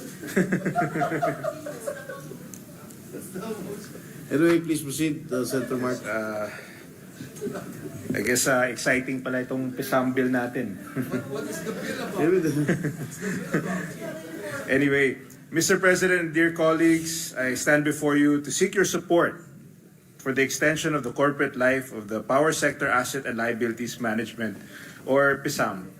PISAM was created in 2001 through the IPIRA law, which was essentially enacted to restructure the power sector previously monopolized by the National Power Corporation, or NPC. PISAM was entrusted to formulate and implement a privatization plan for the government's energy assets previously held by the NPC. The corporation also took over the ownership of all exciting NPC generation assets, liabilities, independent power producers or IPP contracts, real estate, and all other disposable assets. Additionally, PISAM was also mandated to manage the orderly sale, disposition, and privatization of these assets with the objective of liquidating all NPC financial obligations and stranded contract costs. For the past 22 years, PISAM has been fulfilling its mandate enshrined in the IPIRA. PISAM's wealth of experience and knowledge gained throughout its 22 years of experience serves to operationalize the policies and provisions enshrined in the EPIRA. As of December 2023, PISAM substantially reduced its financial obligations by 76%, or from 1.2 trillion pesos to 294 billion pesos. PISAM likewise remitted to the Bureau of Treasury around 26 billion pesos as dividends to the national government. PISAM is at the crucial point where the wheel has to continue spinning for the corporation to fully achieve its mandate contemplated under EPIRA. That is why, Mr. President, I'm asking for your support in extending PISAM's corporate life for another 25 years to give them sufficient time to settle existing obligations. This would also enable PISAM to commence asset and management plans for several significant independent power producers, facilities, and real estate assets. Non-renewal of PISAM's corporate life entails management of financial obligations that necessitate funding of the projected deficit of 275 billion pesos. Should it be untimely abolished, the national government would have to absorb all of PISAM's outstanding financial obligations. Sasaluhin po ng national government ang mga obligasyon ng PISAM kung hindi magkakaroon ng extension ng kanilang corporate life. This means that funding for critical development projects would have to be reallocated to avoid potential legal issues should PISAM be substituted by another party. Maraming development and crucial social economic projects ang maapektuhan ng mawawalang 275 billion pesos. Magiging inefficient rin po ang operations dahil sa iba't ibang institutional constraints and functions which PISAM has taken the helm since their inception. Magkakaroon ng malaking domino effect sa pondo ng gobyerno kung hindi mabibigyan ng sapat na panahon ang PISAM to settle all of their remaining obligations. Before I end, I would like to extend my warmest gratitude to our dear colleagues who helped in the crafting of this bill, Senator Raffy Tulfo, Senator J.V. Ejercito, and Senator Pia Cayetano. Mr. President, together with the co-authors of this bill, I am earnestly seeking the support of this august chamber for its passing. Maraming salamat po. Thank you, Senator Mark. Mr. President, I move that we suspend consideration of Senate Bill number 2837. Is there an objection? There being none, motion is approved. President, I seek a 1-minute suspension, Mr. President. So suspended.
Ako na.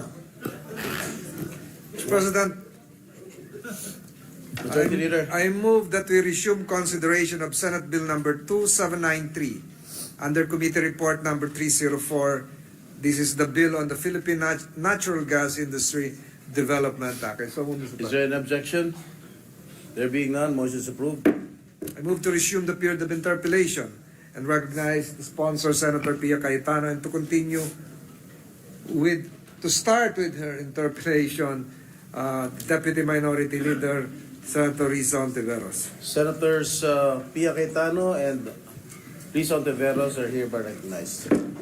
Thank you. Before Her Honor starts her interpellation, the body will recall yesterday Senator Sherwin had a long manifestation. If I may just address that first so Her Honor can take a seat. It won't be that long, but it's long enough that she may want to take her seat. Certainly, Mr. President, and thank you, good gentlewoman from Taguig and Pateros. Thank you. Mr. President, as mentioned yesterday, I wish to address the concerns raised by our esteemed colleague, former chairperson of the Committee on Energy, Senator Sherwin Gatchalian, regarding the Philippine Natural Gas Industry Development Bill that I am currently sponsoring. This bill aims to develop the natural gas industry, which is critical to energy security, by revitalizing indigenous gas exploration, giving importance to the country's own gas supply, and developing liquid natural gas infrastructures as well. Mr. President, this measure will benefit both investors in indigenous natural gas and imported natural gas, and of course, the Filipino people. Contrary to yesterday's manifestation by the gentleman from Valenzuela, we are not leaving the entire supply of natural gas in the hands of one entity. All interested parties are welcome to participate. That is precisely why we are developing the industry. It is a sad, sad state we are in right now. From 150 wells in the 1970s, there have been no additional drilling efforts since 2019.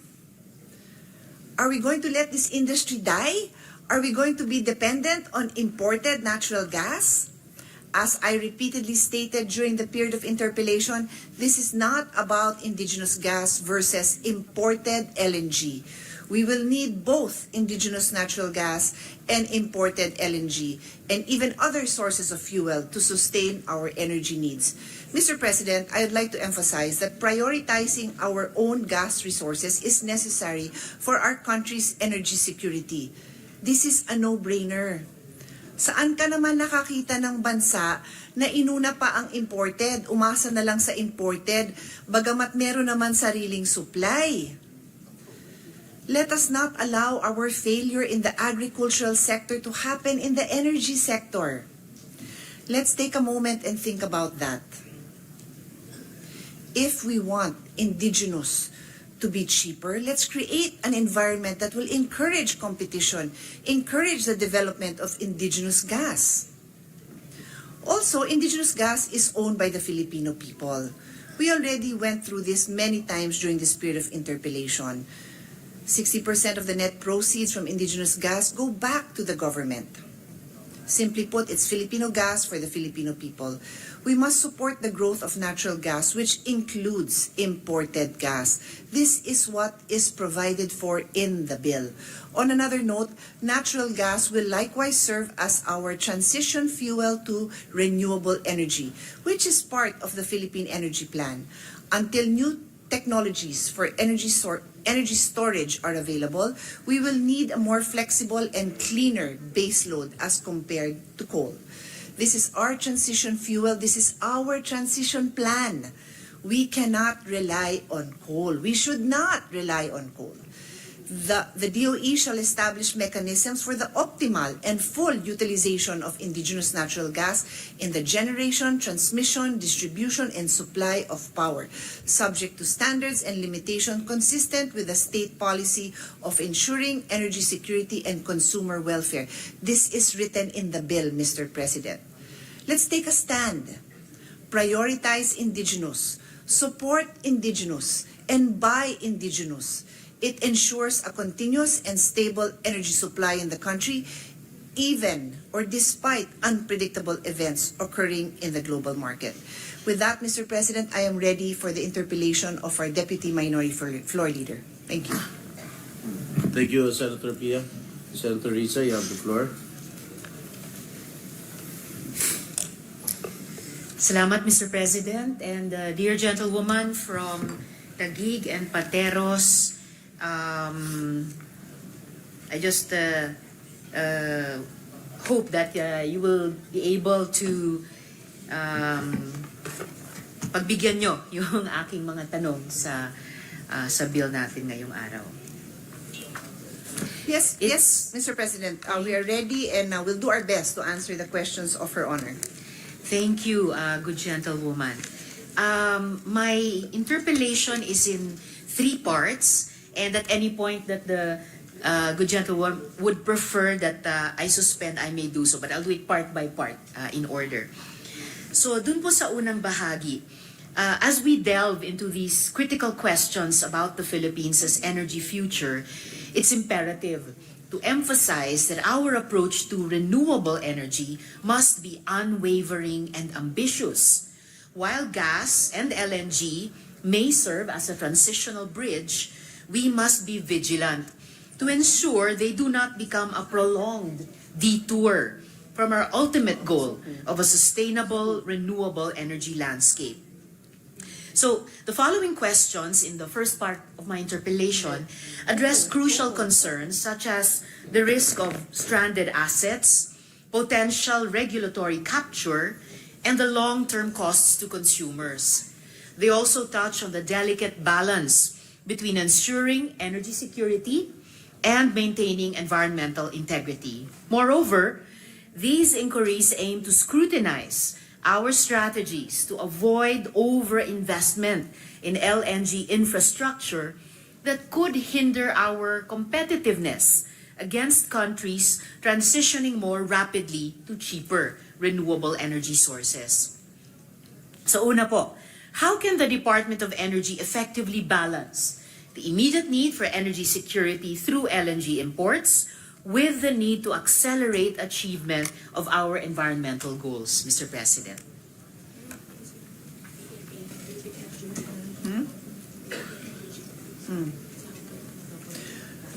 Mr. President, the long answer to Her Honor's first question on how the Department of Energy will make that transition, and I think she wants it to be an ambitious transition to renewable energy, and at the same time, I guess, use the transition plan very responsibly, is contained in the Philippine Energy Plan, no? Okay.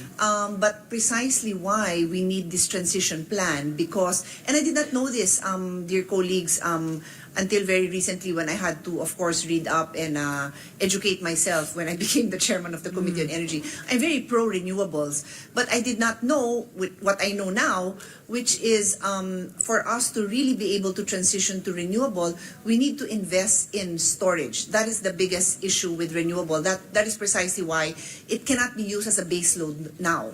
In as much as we would like to all be renewable, we do not have the capacity to make that happen because it cannot be used as the baseload. Now, can we just purchase overnight by next year the storage facilities to make this happen? I don't think so, Mr. President. I would be very happy to be educated by anyone in the room, any expert that will tell us that that can happen. But not only is it extremely expensive, the storage, I think the hope is that in a few years, it can become more reasonably priced, because until we can store it, ang dami ring natatapon din na renewable energy, sayang. So what is our transition plan? Precisely itong natural gas. And then, as to go into details on this, is the balance now between indigenous natural gas and imported natural gas. Thank you, Mr. President. Actually, my second question, after a follow-up question to this first one, will actually be also about that matter of storage. No, yung FSRUs ba, or floating storage and regasification units, or land-based LNG terminals. But a follow-up question first, or a couple of follow-up questions first to this first question. Can the good sponsor provide specific metrics and timelines for this phased approach? And how would they compare to countries successfully balancing LNG and renewables? Is that the international standard? 50% by 2040. So,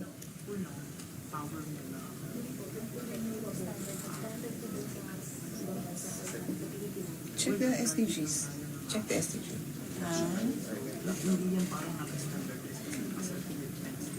So, Mr. President, the Philippine Energy Plan provides for a shift to 50% renewables by 2040. And what I am checking right now is what are the different standards of the other countries. We can easily provide that in a few minutes. So if Your Honor doesn't mind proceeding to the next question, but that is a metric that we can easily pull up. All right, no problem.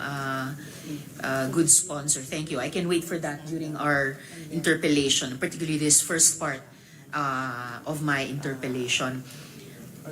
Also, how will you ensure, good sponsor, that the bridge provided by LNG doesn't become a long-term dependency, potentially hindering the urgent transition to renewables? Well, that, Mr. President, I think is not very difficult to project because if the energy plan states a shift to 50% renewables in 2040, so that is around 15 years from now, then 50% will still not be renewable. And so if we were to choose what we will prioritize after renewables, then our best bet, I think no one will argue, would be our indigenous natural gas and then imported natural gas, which is yun nga, a transition fuel, and then the others. So there will still be a market, Mr. President. The market for LNG will not go away by 2040 or 2050 because we cannot transition completely to renewables in the next 15 to 20 years. Of course, Mr. President, I guess that we could project that 50% would still not be renewables by 2040. Yes. Only because DOE set that very modest target of only 50% by 2040 instead of stretching further for a higher percentage of our energy mix to be made up by renewable energy. So this is related to this whole first question about a balance, about timelines for a phased approach, and about making sure that the transition, or rather making sure that our shift to renewable energies is not pegged on the transition, kundi kabaliktaran, na yung transition is pegged to yung pinaka-ambitious na RE targets na kaya nating iset. In any case, I will leave this part of the interpellation at this for now and go on to my next question about storage. But before I do that, let me rephrase this first question one more time. How much LNG? Mr. President, Yes, Mr.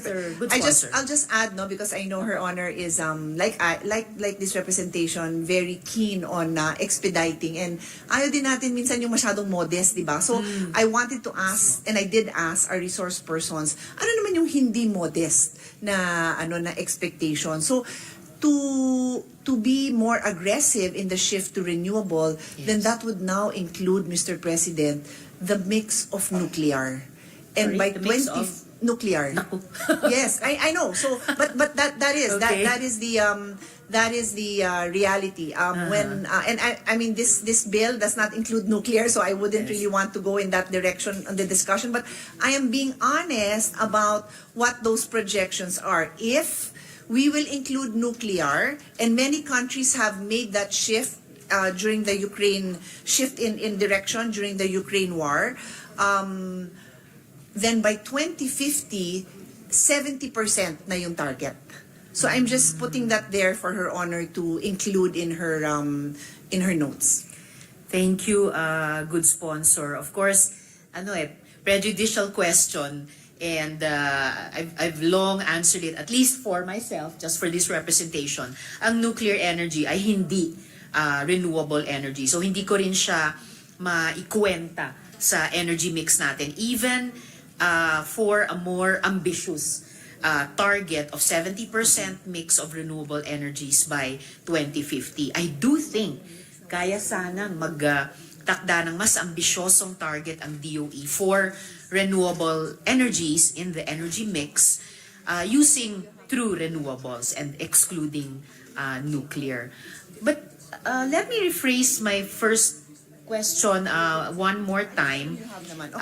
Sorry again for yes, interrupting. So good one sponsor. last point. Apo. DOE actually has different scenarios. So listening to her honor's concerns that what would it be if it did not include nuclear, we will just submit because they are different combinations, Mr. President. So her honor can proceed, but we will just submit that to her. Thank you, good sponsor. Actually, helpful yon kasi mag-figure din yon sa yung isang follow-up question na specific metrics and timelines for the phased approach. So I'll just rephrase my first question one more time. How much LNG does DOE envision in our energy mix by 2040? And would this bill enable us to reach the RE mix by 2040?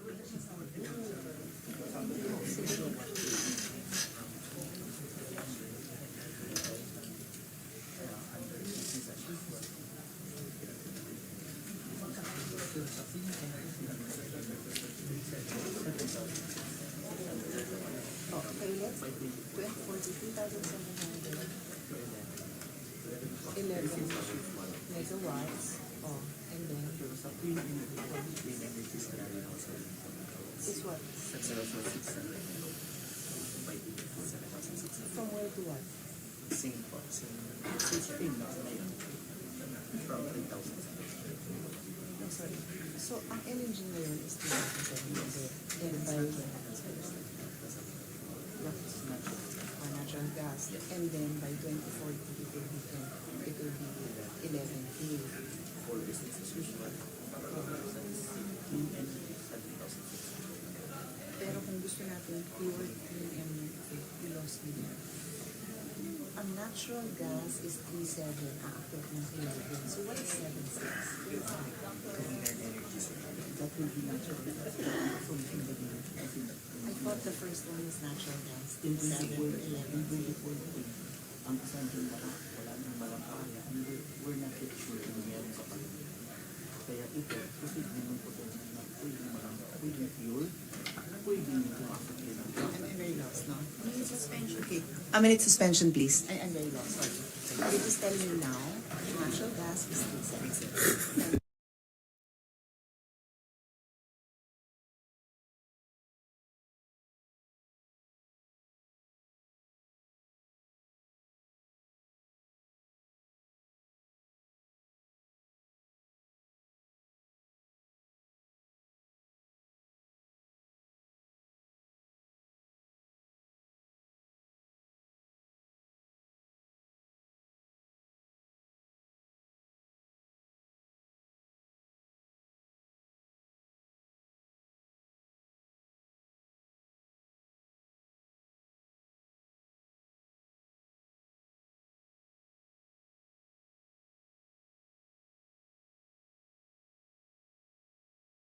Okay, so Mr. President, currently we are using 3,700 megawatts of natural gas, and this is projected to go up to 11,000 megawatts if we continue if we only have the same volume coming from renewable energy. But so the second scenario is if we increase our renewable energy, then in 2040, our nat gas will still go up from the current 3,700, but only to 7,600 megawatts, because the rest will be taken up by renewable energy. And that, I suppose, is the scenario that Her Honor and this representation would be happier with. Yes, good sponsor. It would be better And I'm glad that the good sponsor and I share that sentiment about it. But we could make it even better. And actually, there might be an unintended consequence of our bill, because currently, under the Philippine Energy Plan, the plan is, or the current situation at present is 60% is accounted for by coal in our energy mix. If we add LNG, would this formula allow us to increase the RE energy mix by 50%, or would it, on the contrary, further increase the fossil share in our energy mix? Kasi ang LNG ay fossil din siya.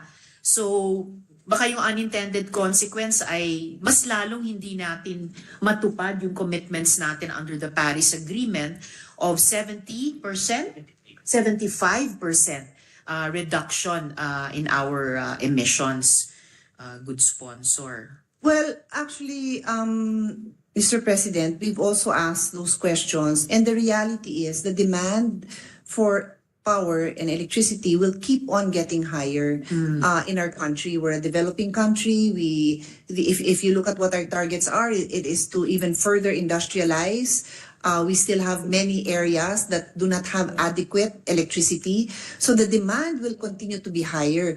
So the challenge is for the DOE to allocate those increased demands for more renewables, and to the extent that it cannot, and I am with Her Honor there, that we don't want our reliance on natural gas to be the deterrent to transition to renewable energy. And that is why the energy plan is very clear that it is a transition fuel for the totality of the energy that is needed. And I have put it on record, and again, I also am very willing to be educated, that one of the major stumbling, the obstacles for a complete shift to renewable right away is really the storage. That is something, like I said, I only learned when I had to study this energy issues more closely. We do not have this, and it is also very expensive. And if you, I have asked other players in the field, and it's not something readily available yet, Mr. President. Maybe there will be new technology, there will be improvement in the discovery of ways to store, but until that happens, that transition will not be something available to us in the next decade. Salamat, good sponsor. Dadako na nga ako ngayon sa tanong tungkol sa storage. Saying only, just to, by way of closing my first question for now, na masaya ako na the good sponsor has indicated that there's a possible range of upping the LNG share from the current 3,700 megawatts to a range of 7,600 to 11,000 megawatts. To be clear, ma'am, yes, to good be sponsor. clear, Mr. President, that is not LNG, that's natural gas. Oh. Which includes... Okay, natural gas, nat Kasi gas. yung liquefied, pag sinabing LNG, liquefied na yon, and then they have to regasify, which is why this representation keeps on repeating that is why it is inherently, it tends to be more expensive because yung LNG, hindi yan pwedeng i-pipe diretso sa atin. So dadating yan ng liquid tapos i-regasify. So if our colleagues will recall during the interpellation with Senator Sherwin Gatchalian yesterday, for 2 days in a row, we clarified that yung presyo na sinasabi niya na medyo dikit sa presyo ng indigenous gas, if you add the cost of regasification, by far mas mahal yung imported LNG. By about 2 pesos, good sponsor, if I remember. Dollars. From the previous. Dollars. All right, good sponsor. And salamat for the important correction. Yes, nat gas. Since this is our nat gas bill. Still, gusto ko lang i-appreciate na pinoint out ng good sponsor that there's a range of possible target. Yes, you are correct with that. Opo. Yes, Mr. From President. 7.6 megawatts to 11K megawatts from the current 3,700 megawatts. At kung magiging purposeful talaga ang DOE at mas ambisyoso dun sa RE target sa energy mix natin, then pwedeng talagang mas i-push muna yung pag-up ng share ng RE sa energy mix so that we may not have to go on the high end of the 7,600 megawatts to 11,000 megawatts target for not gas, pero kumbaga maging first option ang renewable energies and tunay na pantawid lang, no, transition yung natural gas. So I'll leave that question here for now. Dako na ako dun sa tanong tungkol sa storage na sinabi nga ng good sponsor, napaka-importanteng pag-usapan in terms of investment. So, given the uncertainties in future gas demand, and sinabi na nga ng good sponsor, the demand will rise for energy in general. But given the uncertainties in future, in particular gas demand, and the rapid evolution of renewable energy technologies, how should the DOE evaluate the trade-offs between flexible, lower-cost FSRU or floating storage and regasification units solutions, trade-off sa pagitan nun at yung mga more capital-intensive land-based LNG terminals? Well, Mr. President, precisely we empower the DOE to make that determination at the proper time. This bill does not dictate, Mr. President, because I have always taken the position that as lawmakers, it is not our job to make business decisions or to regulate in those details. So, maganda ho yung tanong ng ating kasama, pero I think what needs to be emphasized is that si DOE ang equipped to make those proper decisions. Tama po kayo. There will as to whether it's a capital intensive, facility that will last 50 years, tapos hindi naman pala kailangan for 50 years, mas maganda yung floating device. Kaya na po nila 'yon. In fact, if you look at the bill, we are supportive of the manpower that will be needed. Diba, we have our regulatory bodies that really need to be experts in this so that they can make the proper decisions or give the proper guidelines to create that environment. Kasi pangit naman talaga na magki-create ka ng environment pointing to one thing when that demand for that might be not as long term. But I also need to say that I'm almost certain that lahat naman mag-i-invest, we're talking about mega bucks here. Like, they do their research naman, no? Sila din naman ang gagastos. Hindi naman ho ang gobyerno magpapatayo niyan. So, sila din ang gagastos niyan. So, sila din ang, they will also use their resources to determine what would be the best investment in storage facilities, Mr. President. Salamat, Mr. President. And nabanggit na rin ng good sponsor, I will also ask a question later about precisely yung expertise or yung capacity ng DOE at yung attached agencies niya to exercise or to deploy their expertise in this admittedly very new field for the energy sector in our country, yung nat gas field. And of course, bagamat yung mga stakeholders natin from the private sector will be deploying the greater part of the capital here, kailangan sabihin din ng DOE sa kanila ano yung specs na sa tingin ng department pinaka-optimal para sa ating public. Dahil these may be business decisions primarily for the private sector stakeholders, pero para sa energy regulatory bodies natin, importante din mag-weigh in sila ngayon pa lamang.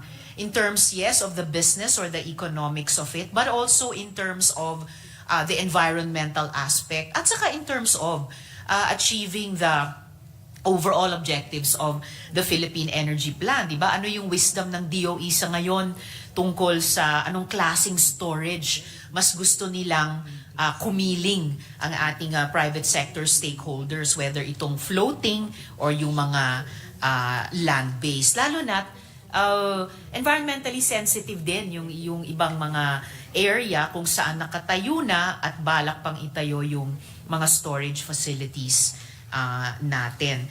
So, follow-up question po.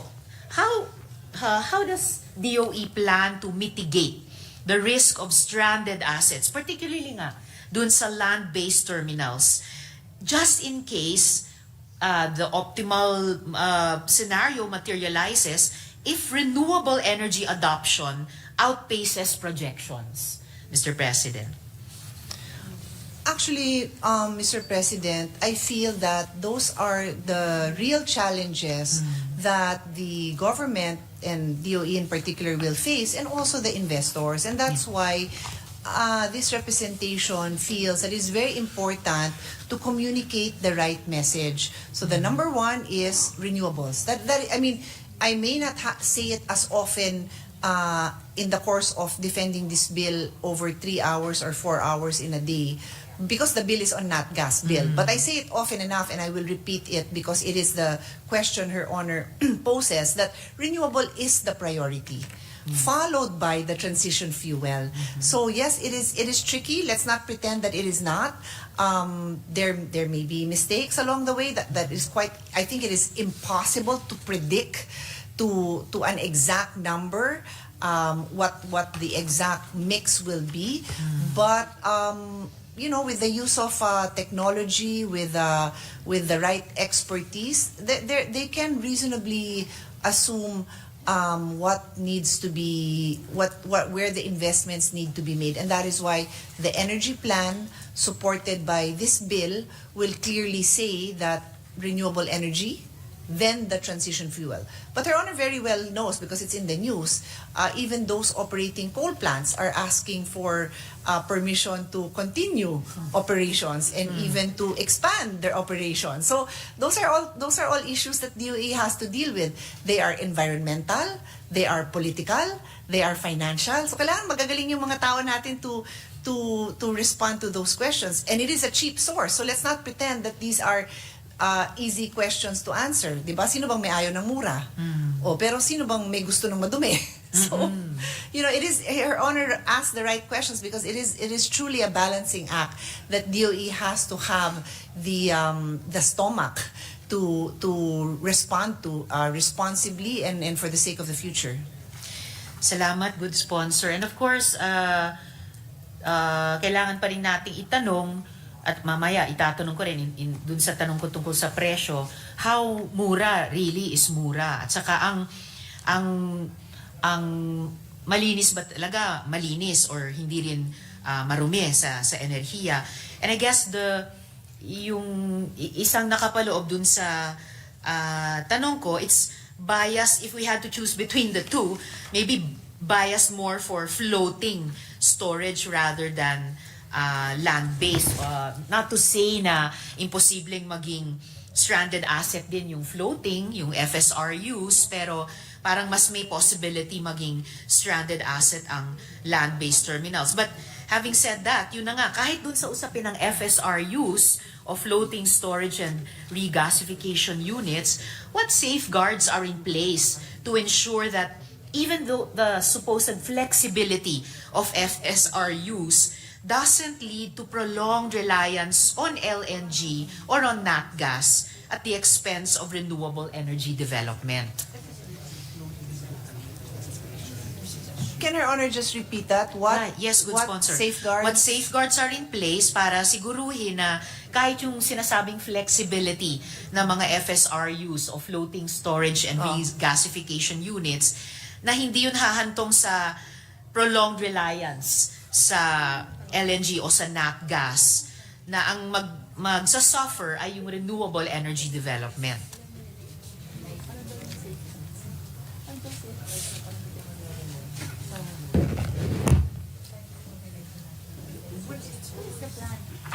Actually, Mr. President, they just have to follow the plan. The renewable energy plan is their roadmap. So if they stick with it, they should not rely on this transition plan, no? So if they get and I understand where Her Honor is coming from, because the renewable energy advocates will always say that push for renewable, push. In fact, some don't even believe in a transition fuel. But like I said, I would be happy to be educated if how to make a transition plan that by next year, renewable na kaagad. I would be happy to, because sino bang may ayaw? I'm an environmentalist. I run I used to run in the heart of Makati with all the construction going on, with all the tambuchos. Of course, I don't want to do that, but wala akong choice. Nagtatrabaho ko as a lowly associate in a law office, and that's the place I run. So I want cleaner energy. I want to run in a cleaner place. I want my children and grandchildren to live in a cleaner environment. But if the DOE sticks to the plan, then that is their guide. I cannot really assure Her Honor other than, and Her Honor has been witness to this. Pag hindi nasunod yung plan, di ba? And we have unraveled so many of those in the Senate. Doon sorry to put it this way, doon nagkaka-leche-leche. Kasi maganda naman yung plan, tapos hindi naman sinusunod. So, I think what we need here is to be very clear, and we'll be very happy to include stronger provisions on the importance of sticking to that energy plan, or even not being kampante about that energy plan and seeking to yung sinabi nung what Her Honor said na she's not so happy with these modest targets, diba? Let's be aggressive about it. And that's why, in that sense, maganda naman din yung facilities na may flexibility ng konti, kasi pag medyo yung demand for LNG is higher, pwede naman ma-expand itong facilities na to. But, those are the risks then that I've come to learn, and the example I like to give is when we determine that it is a necessity, that we do not, wag natin tipirin yung paggawa ng matinong school building.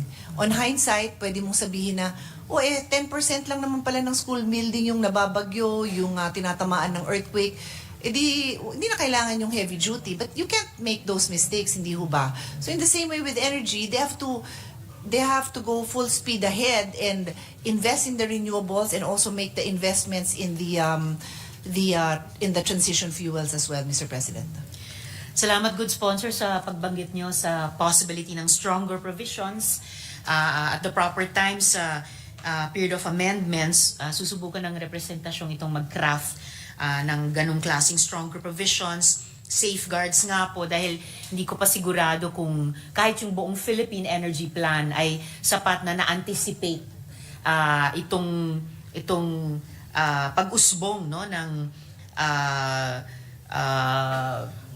parang a very compelling transition period led by natural gas.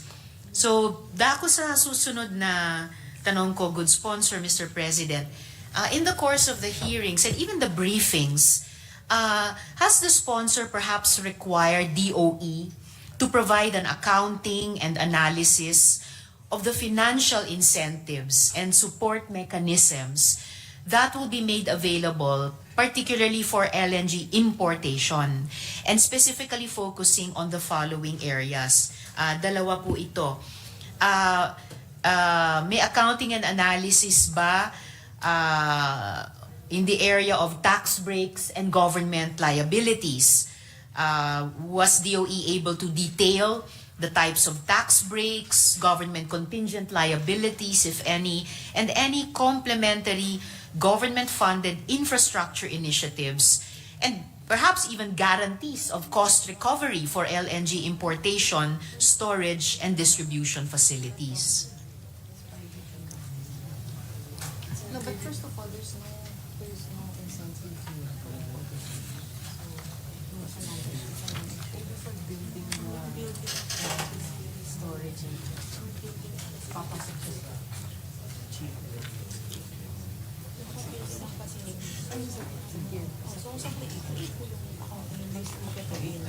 So actually, Mr. President, the importation of LNG has been ongoing, and there is no new incentive.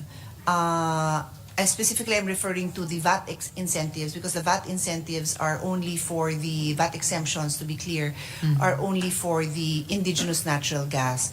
But there is a provision which seeks to include the facilities to be used for natural gas to be included in the Tier 3 of CREATE.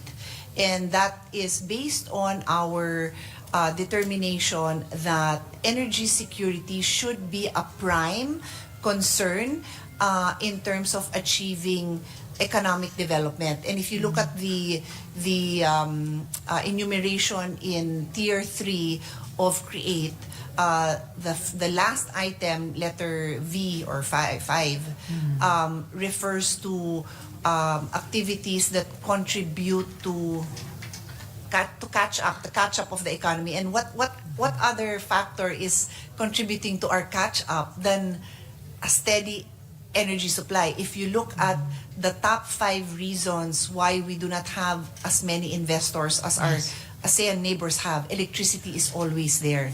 So that is the response, Mr. President.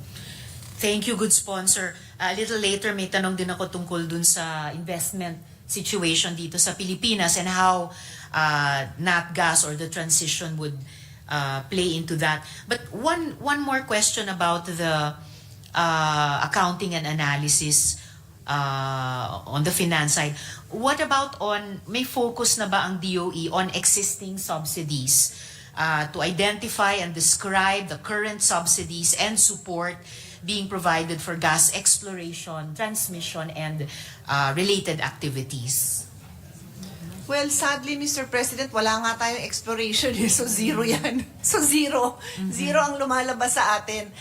But should there be takers, which is what this bill intends to support, but even without the bill, DOE has taken the lead on that and they have bidding going on, then PD 87 provides for those incentives. And basically, I can explain what it is in a nutshell, is that this exploration and development costs hundreds of millions into the billions of pesos to happen. And if they don't discover anything, that is no cost to government. But if they do discover, then that is where the formula kicks in and there is a sharing. And I think Her Honor has heard this representation explain that sharing quite a number of times already. Yes. But 60% of the revenues would go back to government. Thank you, good sponsor. Ito bang mga initial analysis on the tax breaks, on subsidies, these analyses that are inputs to cost-benefit analysis, available na po ba sila?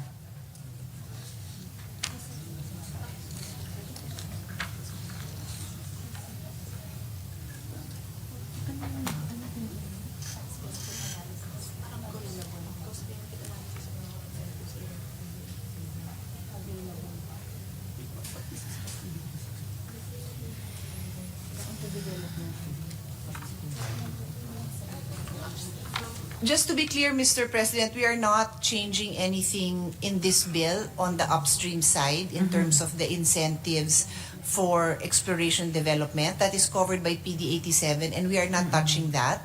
So the DOE is aware of Her Honor's question.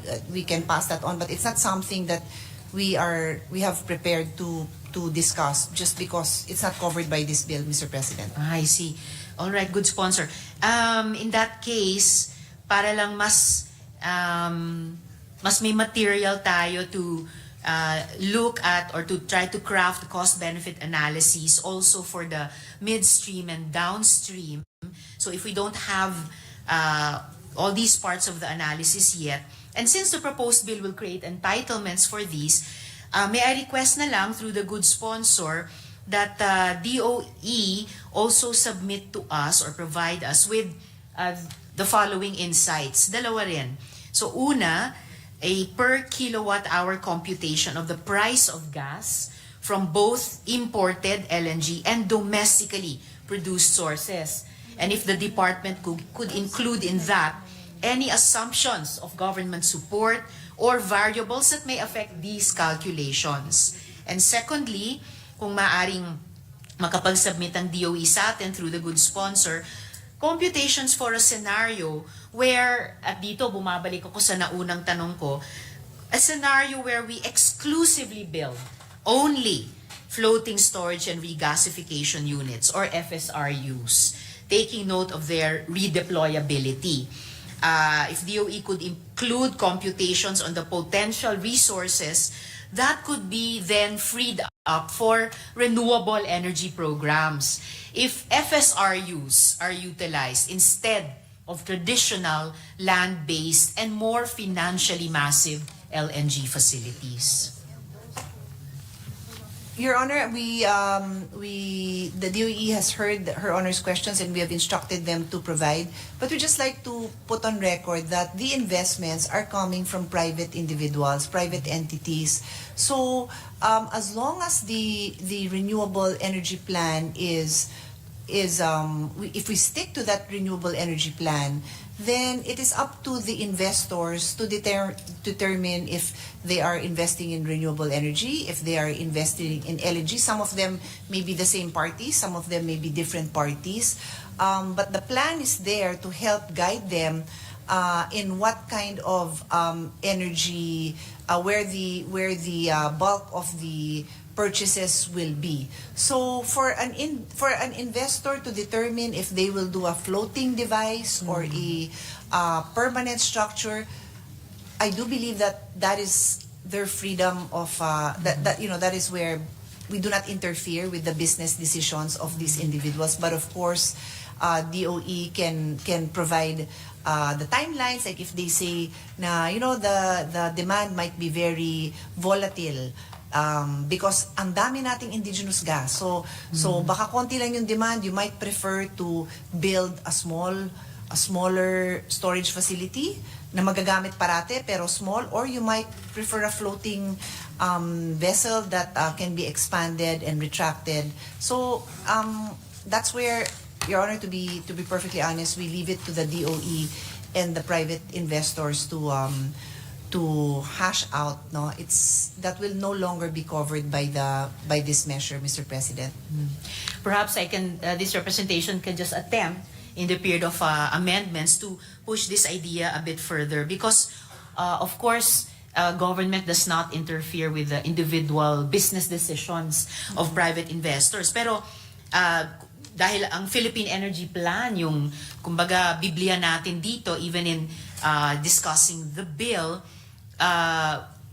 although all stakeholders could have participated, government led the formulation of the plan, and government could also recommend or guide improvements to the plan. Kanina pinag-usapan natin stronger provisions on on storage. So and government could still within the context of the Philippine Energy Plan, visualize alternative scenarios and compute on those alternative scenarios. So lalo na kung bukod sa economic, there are also environmental and other considerations. So I'll just return to this at the proper time, good sponsor, in the period of amendments.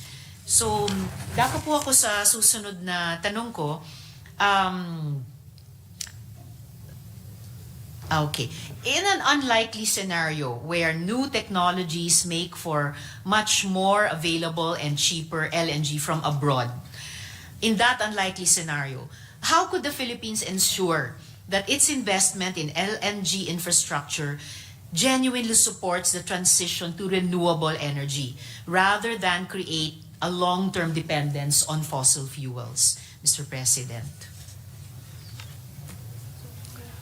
Well, as this representation has explained during the previous interpellations, our demand for energy is so high. If we were a Nordic country, and I'm just making this up, no, but I always use that as an example, where you have 8 million people and they are fully able to supply all the energy needs, I think they would be more problematic about how to make those shifts. But we have brownouts happening all over the country. And even in the next 10 years, our indigenous gas will not be able to supply all the transition fuel that is needed. So I think that is not the biggest problem we will have. I think it would be a great problem if renewable energy storage technology improves rapidly so that market can really grow. And then indigenous gas, there are more wells that will be discovered. And we can build more storage facilities if Her Honor prefers that it's more conservative. DOE can listen, but that will at the end of the day also be based on the business judgment of the investors. When they see that the opportunities are there, they will make those decisions. But they already know that the goal is renewable. They know that already. And next, if we pass this bill, the second priority will be indigenous gas. But the discoveries will not happen immediately. In fact, after discovery, it takes, did I hear right, 6 years? 4 to 7 years after discovery. So, yung floating vessels na sinasabi ng ating kasamahan, siguro naman 6 na buwan, pwede nang makarating na yan dito. So they can use some of those, and then they can even rent that, I suppose, and return it, and then build a storage facility. So I think they can manage. Ang hina naman natin if we can't manage that. Thank you, good sponsor. And how will these phase-out timelines and renewable energy milestones be enforced? And what penalties will be in place for non-compliance? I think that would be a subject matter of another bill. This representation would be happy to take a look at that. If Her Honor would like to file a resolution, I think that's a great idea to really see how these phase-out plans, because even now, I've seen very interesting shifts in the technology of solar panels. Like, parang mukha na lang siyang tint. Mukha na lang siyang tint na pwedeng idikit sa mga salamin. So, paano kung may investor dyan na bumili na ng mga ang bibigat, na ang lalaki? But I suppose for the next, I don't know how long, may demand pa doon. Baka yung tinted na yun, ano pa lang, nasa developmental stage. But that is the world we live in, no? Technology changes rapidly. And even those in renewable, now, if they're not willing to make the shift, mapapag-iwanan din. So, I think it's a sector that people are willing to take risks, but also very much willing, I hope, to take the risk in the right direction. I share that hope, good sponsor. And salamat dun sa suggestion na maybe craft another bill or file a resolution regarding this question. Another option, of course, is also to look at... Madam, Yes, Mr. good President, sponsor. I forgot the point of giving that example pala in the shift to the easier, the thinner, the lighter solar panels is what then do you do with all these big heavy panels. solar equipment? So that's why I believe that Her Honor's question is valid, and the need for legislation may be very important, because what do you call that phase, yung when you clean it up and you decommissioning, yun. Kasi sa natural gas we have that, the decommissioning. But if you think about it, and I don't know what the proper phrase is sa renewable, di dapat may ganun din, di ba? Kasi mag-shift ka nga sa mas there will be a natural shift. So I think it's worth looking into another time, Mr. President. I agree, a good sponsor, Mr. President, it's worth looking into. But I think not necessarily another time. Possibly even within this bill. Kasi, Meron na. ang tawag nito, We are have that, guided. Your Honor, Yes, good within this sponsor? bill. We have the provision on the decommissioning. Ah. That's part of the lifespan from the exploration, discovery, development, transportation, and then delivery to the end user, and then the decommissioning. That is covered, Mr. President. As far as natural gas is concerned, this is the right time. Her Honor is correct. So any Great. concerns or improvement on the measure on that is very welcome here. Maraming salamat, good sponsor. That is great to hear, Mr. President. Dahil, di ba, guided overall by the Philippine Energy Plan, papunta naman tayo sa gusto natin mas sustainable na energy mix, energy situation by 2040. As the good sponsor said, that's a good sweet 16 years from now. And yung ibang mga timetables na pinag-uusapan natin in terms of nat gas in particular are shorter chunks, smaller chunks of time. 6 months or 4 to 7 years kanina pinag-uusapan. So there's really an opening by insisting that the renewable energy targets envisioned in the Philippine Energy Plan will indeed be targeted at hopefully mas ambitiously, and that with the emergence of this scintillating transition period of nat gas, that we don't fall in love with it for too long, na may natural na pagpipigil tayo sa pag-accelerate ng RE, na in a way there will be some restraint or just some sense of timeliness on the part of the nat gas part of our energy mix para paunahin talaga yung renewable energies. And that's why I'm concerned about timelines and milestones and non-compliance. So lastly, about this topic, good sponsor, Mr. President, what measures therefore are being taken to prevent regulatory capture by LNG interests that might seek to extend the lifespan of LNG infrastructure beyond the transition period?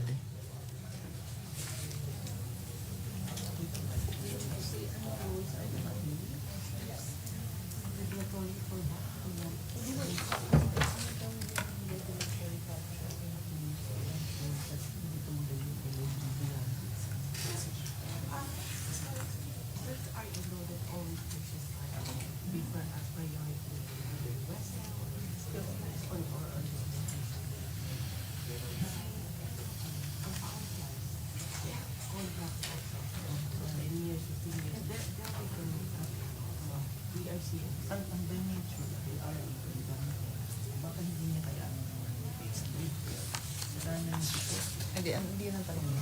Ang tanong is, ano yung regulatory capture? So, Mr. President, what is very clear in our current laws and regulation now is that we are prioritizing renewable energy. So, to the extent that renewable energy can be pushed, it is being pushed. But let's recognize, and many laymen do not understand this principle, that you cannot, for now, we have not discovered a way to use renewable energy for our base load. So yung choices natin sa base load will not include does not include renewable energy, and that's where LNG comes in. Now, what is the regulatory capture? How do we ensure that hindi to tumagal beyond the timeline that we want to transition into renewable? I go back to the energy plan where there is a specific timeline, and they have the calculations as to how much LNG will go up, because it will still go up. As I said, we are far from producing, or not producing, supplying the energy that the whole country needs to support the economic development that we want. So it will go up, but it will go up slower dahil nga ika-capture na sana ni renewable yon. And then let's keep in mind that there are supply agreements that the ERC is required to approve, and they can also come in there. Obviously, if they know na wala nang demand for LNG, hindi na pwede, then they will not approve a long-term plan. Ganun lang yun. And I think that's what we're already seeing now with the coal. There is a demand because, as I said, there is a continuing need for energy. But I think DOE is trying, I'd like to think that they are trying not to be too dependent on coal. Despite the fact that ang dami pang brownout. It's a tough decision. Yes, I agree. Good sponsor. Thank you for that, Mr. President. And of course, mayaman na sa karanasan yung ERC in particular, and DOE of course, and the attached agencies. Yung pressures din, yung push and pull, even about what should be purely economic forces of supply and demand.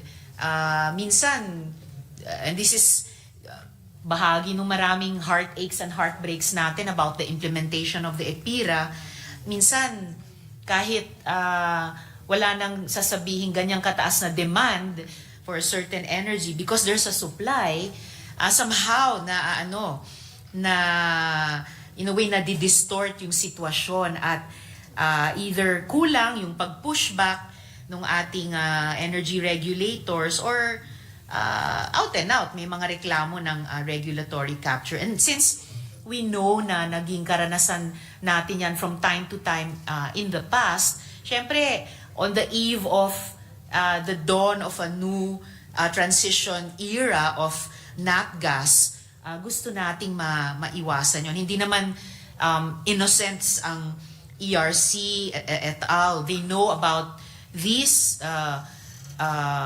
realities sa landscape and they should be the wisest how to prevent recurrence of this para rin manatiling tapat dun sa Philippine Energy Plan.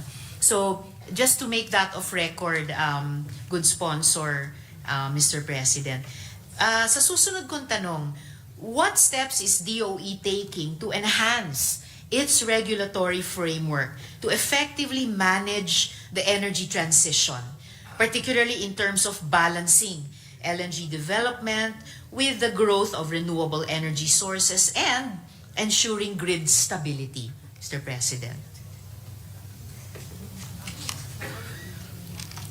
I'd like to think I've answered that question, Your Honor. Okay. Because the energy plan is the roadmap that is being followed. And so given the energy mix that they seek to achieve, the clear demand for more power, right now, there is a demand for more renewables, there is a demand for more natural gas, and in terms of natural gas being divided between indigenous and LNG, there is a demand for all of that as well. But they do have a few more, they have scenarios, Mr. President, but I can say with certainty that right now, there is so much more demand. And to be clear, Mr. President, the bill actually refers to a comprehensive plan that DOE will provide. This is the Philippine Downstream Natural Gas Distribution Development Plan. And this will contain, among others, information on the distribution systems and virtual transportation systems, including location, construction, operation and maintenance, expansion, modification, rehabilitation, decommissioning, and abandonment, whichever is applicable. The plan shall also include all studies, programs, and policies for the promotion and development of the distribution sector. So I think in addition to the energy plan, ito na ho yung mas detalyadong mga plano na tinatanong ng ating kasamahan na baka it's not yet available in the energy plan. That is why we want to pass this measure to have more details on the natural gas development plan. Salamat, good sponsor, Mr. President. Totoo, maraming moving parts ito. And with this question, isinama ko na yung part yung grid, no? Ensuring its stability. And dito, syempre, papasok yung nat gas development and andun na yung ating efforts na yung RE sources ma-upload din, no, sa grid at ma-distribute sa pamamagitan ng grid. Follow-up question to that, how does DOE plan